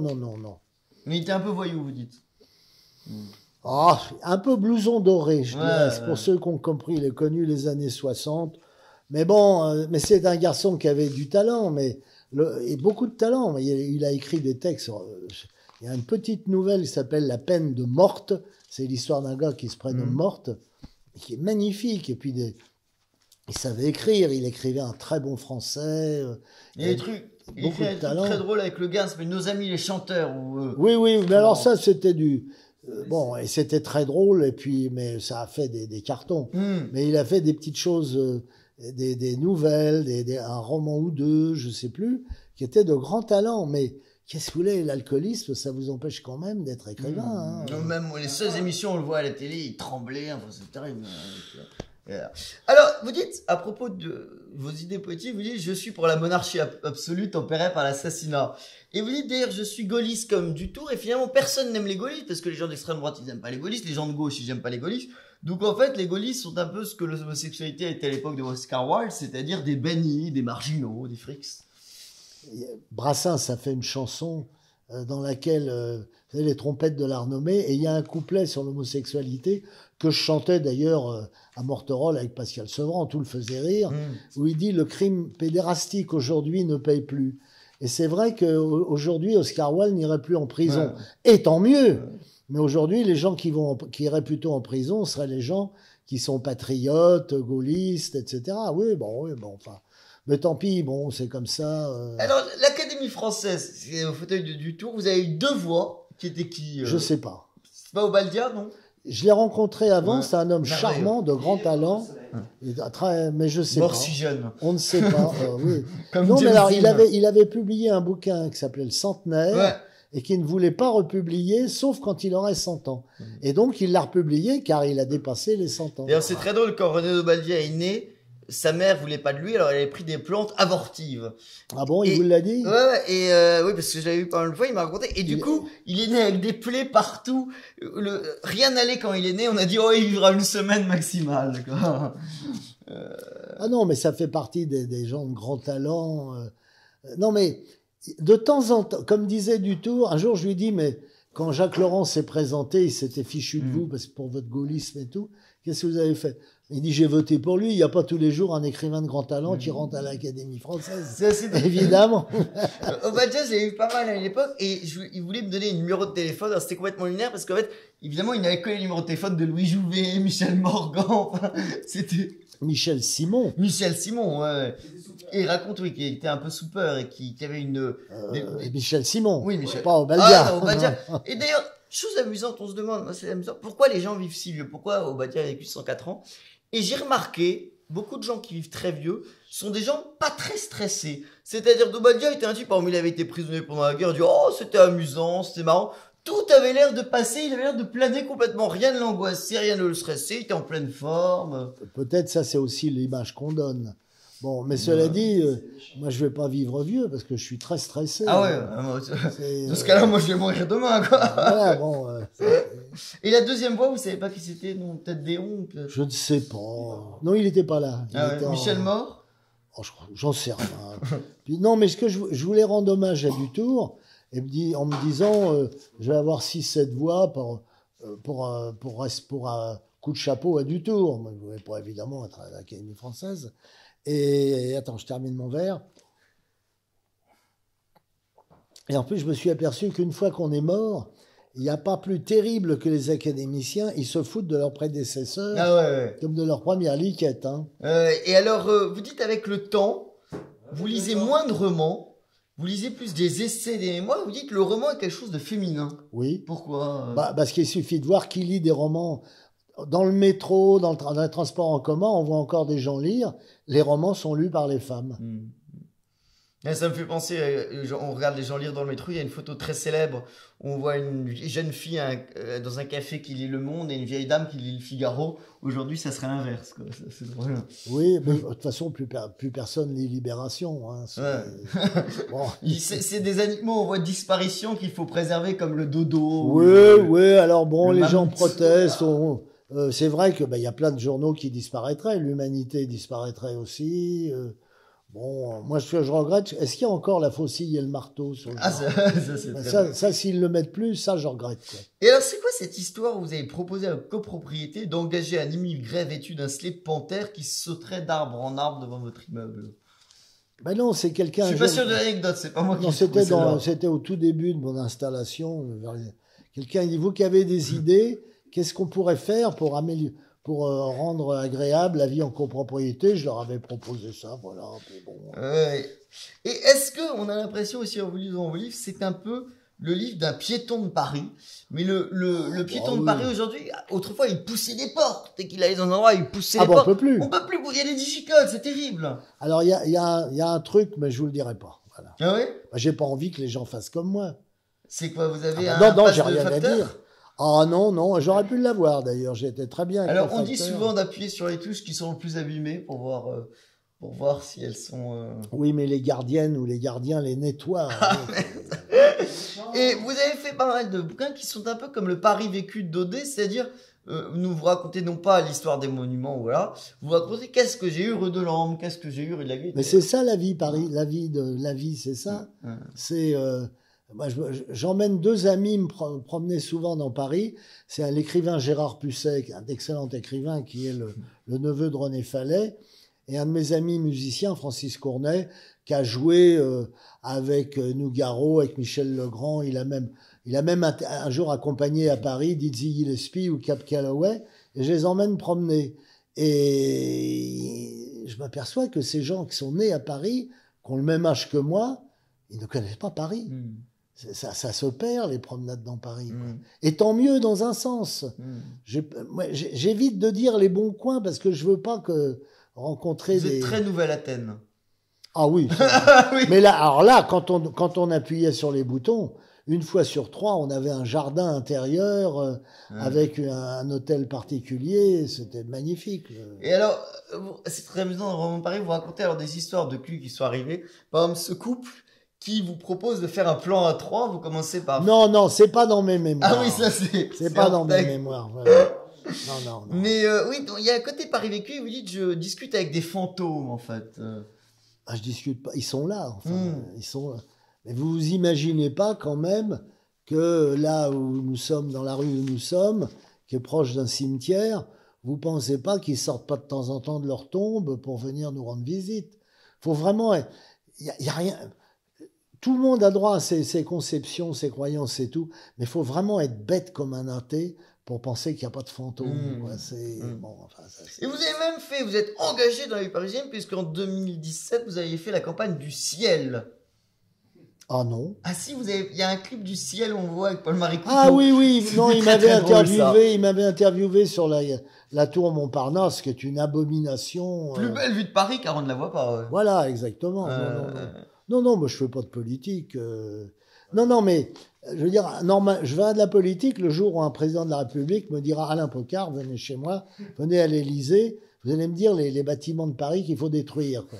Il y aurait du boulot. Hein. Mais finalement, en fait, Anne Hidalgo qui a refait des voies sur berge, qui a enlevé les voitures, c'est pas si mal. Oui, mais elle a fait. C'est pas pour mettre des vélos. Fallait mettre des pavés d'abord pour que les vélos puissent pas rouler. Et puis, il fallait mettre des tentes, des barnums, et puis tous les samedis, dimanches, on aurait, avec des moules frites, et puis de l'accordéon, et... On est militant fondamentalement anti-vélo, quoi. C'est monstrueux, le vélo, c'est comme les... Non, mais le problème, c'est pas ça. C'est que dans les années 50, les sports les plus connus, c'est le football et le tennis, comme aujourd'hui, c'était le vélo, parce que tout le monde allait à vélo au travail, et c'était la boxe, parce que ça évitait de prendre un avocat. C'est tout. Eh bien, écoutez, Alain Pocard, on a fait un peu le tour. Est-ce que vous avez montré... Alors, on va le montrer, et après, il y aura le live, en direct. Alors, Alain Pocard, ça s'appelle J'aurais dû rester chanteur de rock'n'roll, avec une magnifique photo, avec toutes les nanas de votre époque. Oui, non, mais j'avais 15 ans et demi, mais cette photo illustre magnifiquement l'adage « Si jeunesse savait ». Si vieillesse pouvait. Ouais. Oui, comme vous dites, vous m'appelez bite d'acier et langue de velours, maintenant c'est l'inverse. Non, c'était Joe Privat, oui. Grand accordéoniste. Il disait quand j'étais jeune, on m'avait surnommé queue de béton et langue de velours, et maintenant c'est le contraire. Et pour les bonnes années, il envoyait une carte de vœux ainsi rédigée. Bon anus et meilleur nœud. Mais vous savez, les accordéonistes, c'était des poètes, c'était des gens formidables. Alors, on va faire la petite chronique de Samuel, et après, vous nous ferez 2 chansons, Le Moumousse amoureux. Ouais. une chanson d'amour, mais le mec bégaye, hein, c'est chiant. Et Elvis Presley. Oui, mais alors, est-ce que je voudrais un autre, je voudrais chanter le rock and roll à genoux, mais le moumousse debout. Ah oui, bien sûr, on Alors, va se mettre debout, ça, bien voilà, sûr. bon. Alors, Maître Pocard, comment vas-tu? Ça va? Alors, je vais égrener quelques noms, comme ça, qui te gratouillent ou te chatouillent. Ça dépend, des moments. Et à toi de me leur tirer dessus. Ça sera le tir au pigeon pocardien. T'es prêt? J'espère qu'il y a des gens dont je peux dire du bien. Quelques-uns, Bon, mais plus du mal que de bien. Les tours du haut. les quoi? Les tours du haut. Ah, de nouvelles. Dynamite. Dynamite, bam! Yves Montand. Oh, c'est un écrivain, c'est un acteur et un chanteur médiocre. La grande descente. Il est bon quand il a un maillot de corps. Mais quand il commence à être avec un chapeau melon et un parapluie... La Lali, mine de rien, la voilà qui ouais, revient. ouais. Pompon. Pompidou, Ouais, homme de grande culture, son anthologie de la poésie est pas mal du tout. ouais. Mais c'est un homme qui avait pas de goût en architecture et en C'est un art. criminel. Oh, Du béton. il pétrissait le béton à la tonne pour ceux qui comprennent les contrepétries. Mitran. Alors ça, quand j'étais gosse, mon père me l'a montré à la télé, mais bien avant, même, je crois que De Gaulle n'était pas encore de retour, il m'a dit, tu vois Alain, cet homme, il porte la malhonnêteté sur son visage. Il parlait de malhonnêteté intellectuelle, évidemment. Bon. Ah oui. Après un homme dont la tombe est en face de chez nous, Chirac. Alors je crois que c'est encore pire que Mitterrand. Tu le traites de salaud dans tes mémoires. Enfin, dans Paris est un roman, tu le traites de salaud. Oh, c'est un salaud. De salopard et de salaud. Un salaud. Enfin, c'est son attitude vis-à-vis des Serbes. Enfin Ouais. bon, c'est Ouais, t'as pas aimé. non. Macron et la repentance vis-à-vis de l'Algérie. Oh, je m'en fous. Parce Je que veux dire. parce que t'as un long passage sur le 62, tu sais, l'Algérie. Ah non, sur la je manifestation. pense que c'était pas la place d'un appelé d'aller en Algérie. C'est Ouais. une honte d'avoir envoyé le contingent. Ouais. D'autant plus que l'armée française, avec seulement des professionnels, a parfaitement tenu tête aux Viet Minh, à part la malheureuse affaire évidemment de Dien Bien Phu qui était une connerie, mais sans ça, les communistes vietnamiens ont toujours dit les Français avec beaucoup moins de moyens nous ont posé beaucoup plus de problèmes que les Américains parce que ils aimaient le peuple, ils mangeaient avec le peuple et tout. Ils y étaient. Alors donc l'Algérie, bon bah Et la fallait pas- repentance. T'en penses quoi de la Oh, bah, la repentance qu'a eu Macron repentance, c'est là, pas tout. récemment? Ça nous entraînerait trop loin, mais d'une certaine façon, d'une manière générale, je suis contre la repentance. Ouais. Comme pour le Veldiv, par exemple, aussi.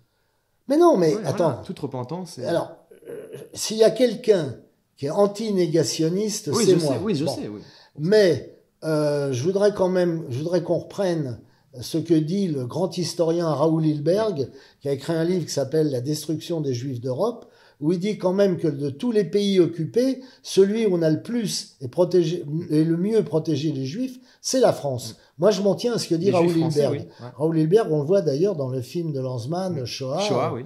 que j'ai vu plusieurs fois aussi. Donc, je suis d'accord sur tout, sauf que s'il y a un pays qui doit être félicité malgré tout, c'est la France. Mao, ton grand copain. Oh, c'est un criminel, quoi. C'est vrai, alors, il a remis la Chine au pas, sans jeu de mots, parce que mettre la Chine au pas, c'est mettre le feu à la nappe, tout le monde le sait. Il a remis la Chine en place, quand même. Ouais. Mais c'est quand même, le bilan est largement négatif. Un sujet plus léger, les femmes rasées. Raser sur le crâne? Oh, bah, c'est affreux. Tu enfin. détestes ça. Bah, c'est un encouragement à la pédophilie, en plus. Voilà, on est d'accord. Les véganes. Oh. Vive le cochon, vive La les cochonaille. pieds de porc vinaigrette, la tête de veau gribiche, enfin, Ah, les vins légers. les vins légers, Ouais. en été, Ah oui, même pas. un petit rouge frais en été. Ah, oui. t'aimes ça? Non, moi j'aime les cépages Syrah, Grenache, Allez, les vrais, ouais, qui tiennent au les corps. boissons d'hommes. Voilà. Marguerite du rasoir, Oh, bah c'est personne. qui a aimé ton livre, Célébration du whisky. Ah bon? Oui, elle le met dans une interview, elle dit « C'est mon livre préféré de l'année Bah, c'est pas vrai. ». Ah bah, j'ai l'interview dans... Ouais. Ah, je je pourrais te veux la, le voir. je pourrais te la scanner. Et je crois que j'ai le bouquin. Vous pouvez me passer le bouquin, les bouquins là. Hop, voilà. Tiens, donne-le-moi. Hop. Célébration du whisky, livre préféré de Marguerite Duras. Voilà.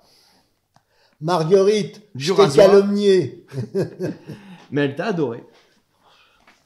Après, notre prix Nobel, notre fierté, Annie Ernaux. Et ça, son seul thème, c'est le frémissement des ovaires. Ouh. C'est un peu Madame Beauvoirie, quoi. Voilà. Un mort, mais bon, qui était déjà très mort depuis très longtemps. Godard. God, Dieu. Godard, oui. Alors, Godard est un très mauvais cinéaste, mais dans sa réflexion, il a des phrases sur l'image tout à fait remarquables, notamment pour les désinformations qu'on a subies en Serbie et qu'on subit actuellement sur l'Ukraine. Il a dit, il n'y a pas d'image juste, il y a juste une image. Ça, c'est profond. Et il a fait un clip de France Gall. Oh. Parmi ses grands crimes. Moi, j'ai pas aimé France Gall. Depuis Après quand Charlemagne, j'aime plus. Hein. Sacré Charlemagne, hein. Oui, alors ça, c'est... Et tu l'as sacré en plus, Charlemagne. Comment? Tu l'as sacré et sabré. Charlemagne Ouais. Tu l'as sabré. La division Charlemagne, sans doute, mais Oui, pas... bah, on a tout fait, de toute façon, on le sait. Lucky Blondeau, avec qui t'étais à l'école. Oh, il était dans la classe au-dessus. Ouais. Il avait une jolie voix. Ouais. Et une fille, Si. Adeline. Ah, je l'ai rencontrée une fois. Non, c'était pas la fille de Lucky Blondeau. Si. C'était la fille de Long Chris. Ah, Long Chris. Mais c'est pas le même. Non, ah bah non, c'est pas la même Ah chose. merde. Et Long Chris, tu l'as pas connu alors, Long Chris? Je l'ai Si, croisé aussi. au Ouais. Bœuf Drouot, il était très sympathique. Et je l'ai dit, un jour, j'ai rencontré dans un salon du livre sa fille. Oui. Et au lieu de lui parler de Johnny comme tous les crétins, T'as parlé de son ce qui père. l'embêtait, je lui ai parlé de son père. Elle Ouais. était ravie, quoi. Évidemment. Voilà. Et Sylvie Vartan. Oh, elle avait pas grand talent, mais comme on dit, il paraît que c'était une fille très, très sympa. Ah bah, tant qu'à faire, hein, vaut mieux. Les pasteurs suédois que tu Oh, adores. c'est le règne d'aujourd'hui. On est, On est en plein dedans. les pasteurs suédois sont en train de détruire cet esprit latin si agréable, quoi. Enfin. Et c'est eux qui donnent le Nobel en plus. Ils donnent le Nobel, les pasteurs suédois. Oui, mais de toute façon, le prix Nobel de littérature, pour les autres, je veux pas porter de jugement, hein, j'y connais rien. Bah, Le quand prix le- Nobel de littérature, Ouais. c'est un prix de vertu. Mais le Clésio, de toute façon, aussi, C'est- pareil. Non, mais d'abord, Le il est Clésio, fait comme un pareil. cochon. Mais le prix Nobel de littérature, c'est un prix de bonne conduite.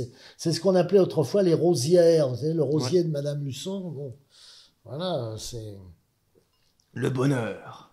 ça n'existe pas. T'y crois, toi? Ben non, pas Jules du- Renard a dit, j'ai connu le bonheur, mais c'est pas ça qui m'a rendu le plus heureux. Et non, le bonheur, c'est une idée totalitaire. C'est pour la joie, toi. La joie de vivre. Oh, il y a de la joie. Il y a de la joie. Voilà. Bonjour les hirondelles. Les chats. J'ai horreur des chats. Je le sais. Elle était un chat. Un chat. Ah oui, c'est le moumous, ça, mais bon... Les colonnes de Buren. C'est des gens. Il devrait y avoir un tribunal pour crime de paix où on jugerait Buren, où on jugerait Nouvelle, Port-Zampar, Piano, où on jugerait plein de gens comme ça. Parce que quoi. je sais qu'en plus, dans ce lieu qui est magnifique, le Palais Royal, tu as une belle aventure en plus. Au Palais Royal. Ah bon? Dans les jardins du Palais Royal. Peut-être. T'as pas eu un. C'est pas dans mes mémoires. on Non, en mais parle pas. c'est dans le roman de Paris. Oh ben oui, mais j'ai tellement écrit, vous savez. Où tu prends une fille debout comme Oh ça. là là Non, là mais- là là là. T'as dit, les colonnes de Buren ont tout détruit, quoi. Elles ont détruit mes souvenirs. Il paraît que c'est pratique, justement, pour cette chose dont vous parlez. Enfin, certaines, il y en a des très basses, des très hautes, mais celles qui sont à peu près... Arrête la motte, comme on dit. Voilà. La musique classique. Alors, c'est mon infirmité. Ouais. Bon, par goût, je suis plutôt pour le XVIIIe siècle, parce que, de toute façon, Le en baroque. littérature, en peinture, je suis toujours pour en architecture, je suis pour le XVIIIe siècle. Ouais. Mais c'est mon infirmité. Je me rends compte que je manque énormément, mais bon, ça me touche moins. T'es en manque là-dessus. C'est pas du manque, c'est une infirmité.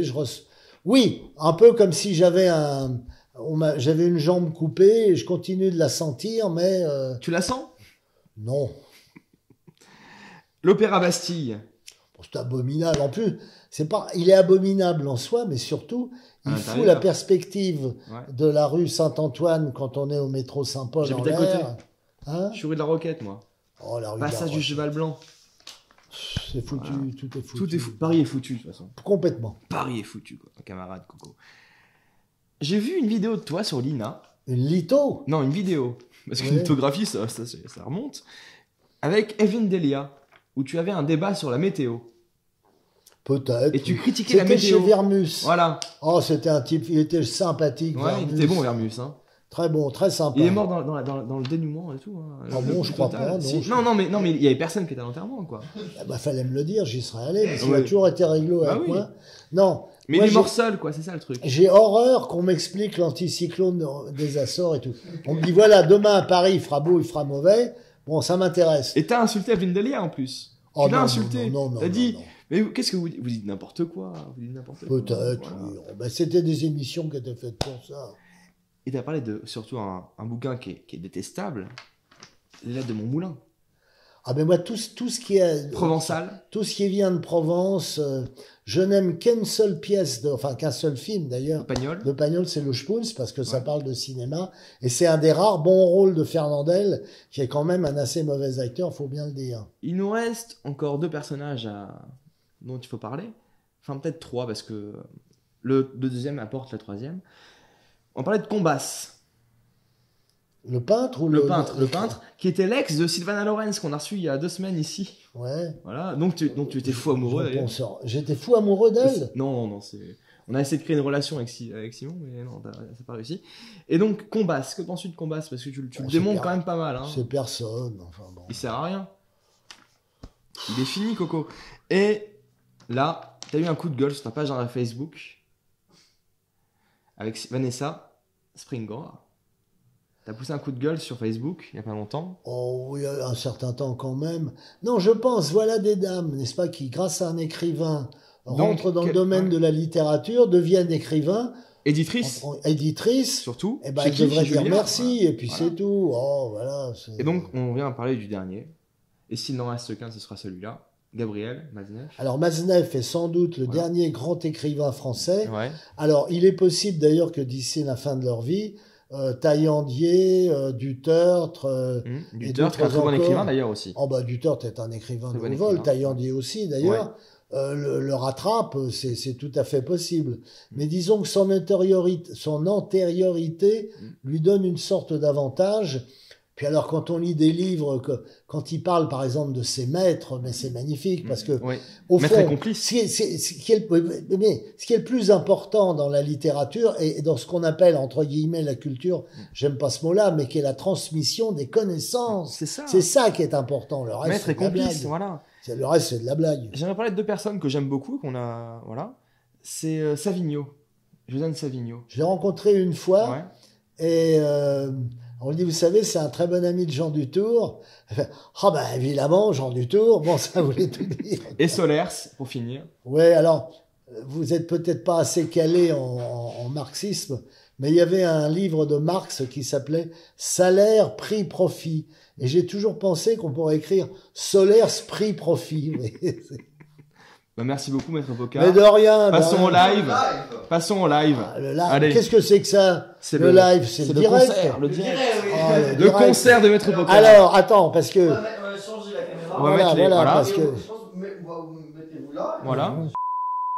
Je vais vous interpréter un classique de la chanson Montmartroise d'André Valtier, chansonnier montmartrois, qui doit dater de 56. Faut quand même se souvenir qu'autrefois à Montmartre, c'était vraiment le pays des chansonniers. Il y avait beaucoup de cabarets où il y avait des chansonniers. Et il y avait surtout, par exemple, il y avait le cabaret de René Cousinier, qu'on appelait Chez René la Branlette. Bon, c'est des choses qui n'existent plus. Voici donc le Moumous à Moumoureux. Comme j'ai picolé un petit peu, j'ai peut-être oublié 1 ou 2 paroles, mais c'est pas grave, vous allez avoir quand même l'essence, plus que l'essence.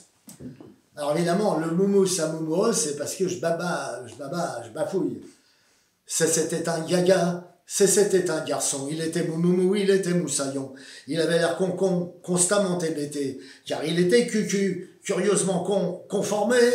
Il avait l'habitude en parlant. Met sa langue dans le baba des dents, s'y fait sias bousse cucu, culé au portillon, défaut d'élocution, mais malgré ce caca désolant, il avait un bouillant sentiment pour une petite berbère, une bergère de brebis, qui avait des petites idées sur lui. Elle était très connue dans le canton, son trou, pour son troupeau de moutons.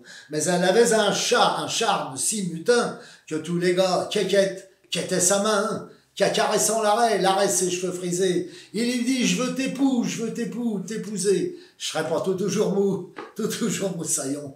Je m'occuperai de ton troupeau de moutons. Laisse-moi t'enfiler. Un joli ananano doré. Apprécie mon vibrant attachement, et donne-moi ton consentement. Puis il lui fit miroiter l'avenir, comme une partie de festin et de plaisir. Comme il sortait son dernier argument, elle se laissa bécoter gentiment.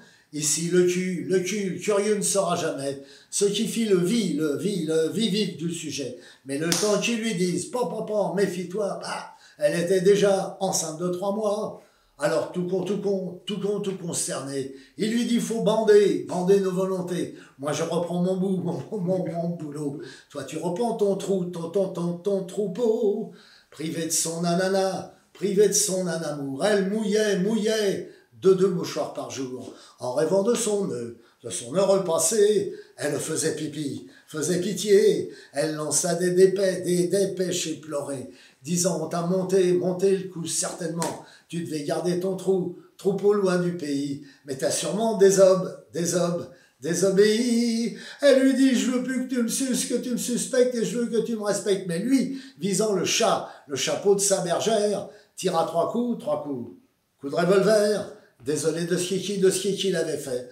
Brandissant son pistolet, il alla mourir dans son caca, son canot qui mouillait par là.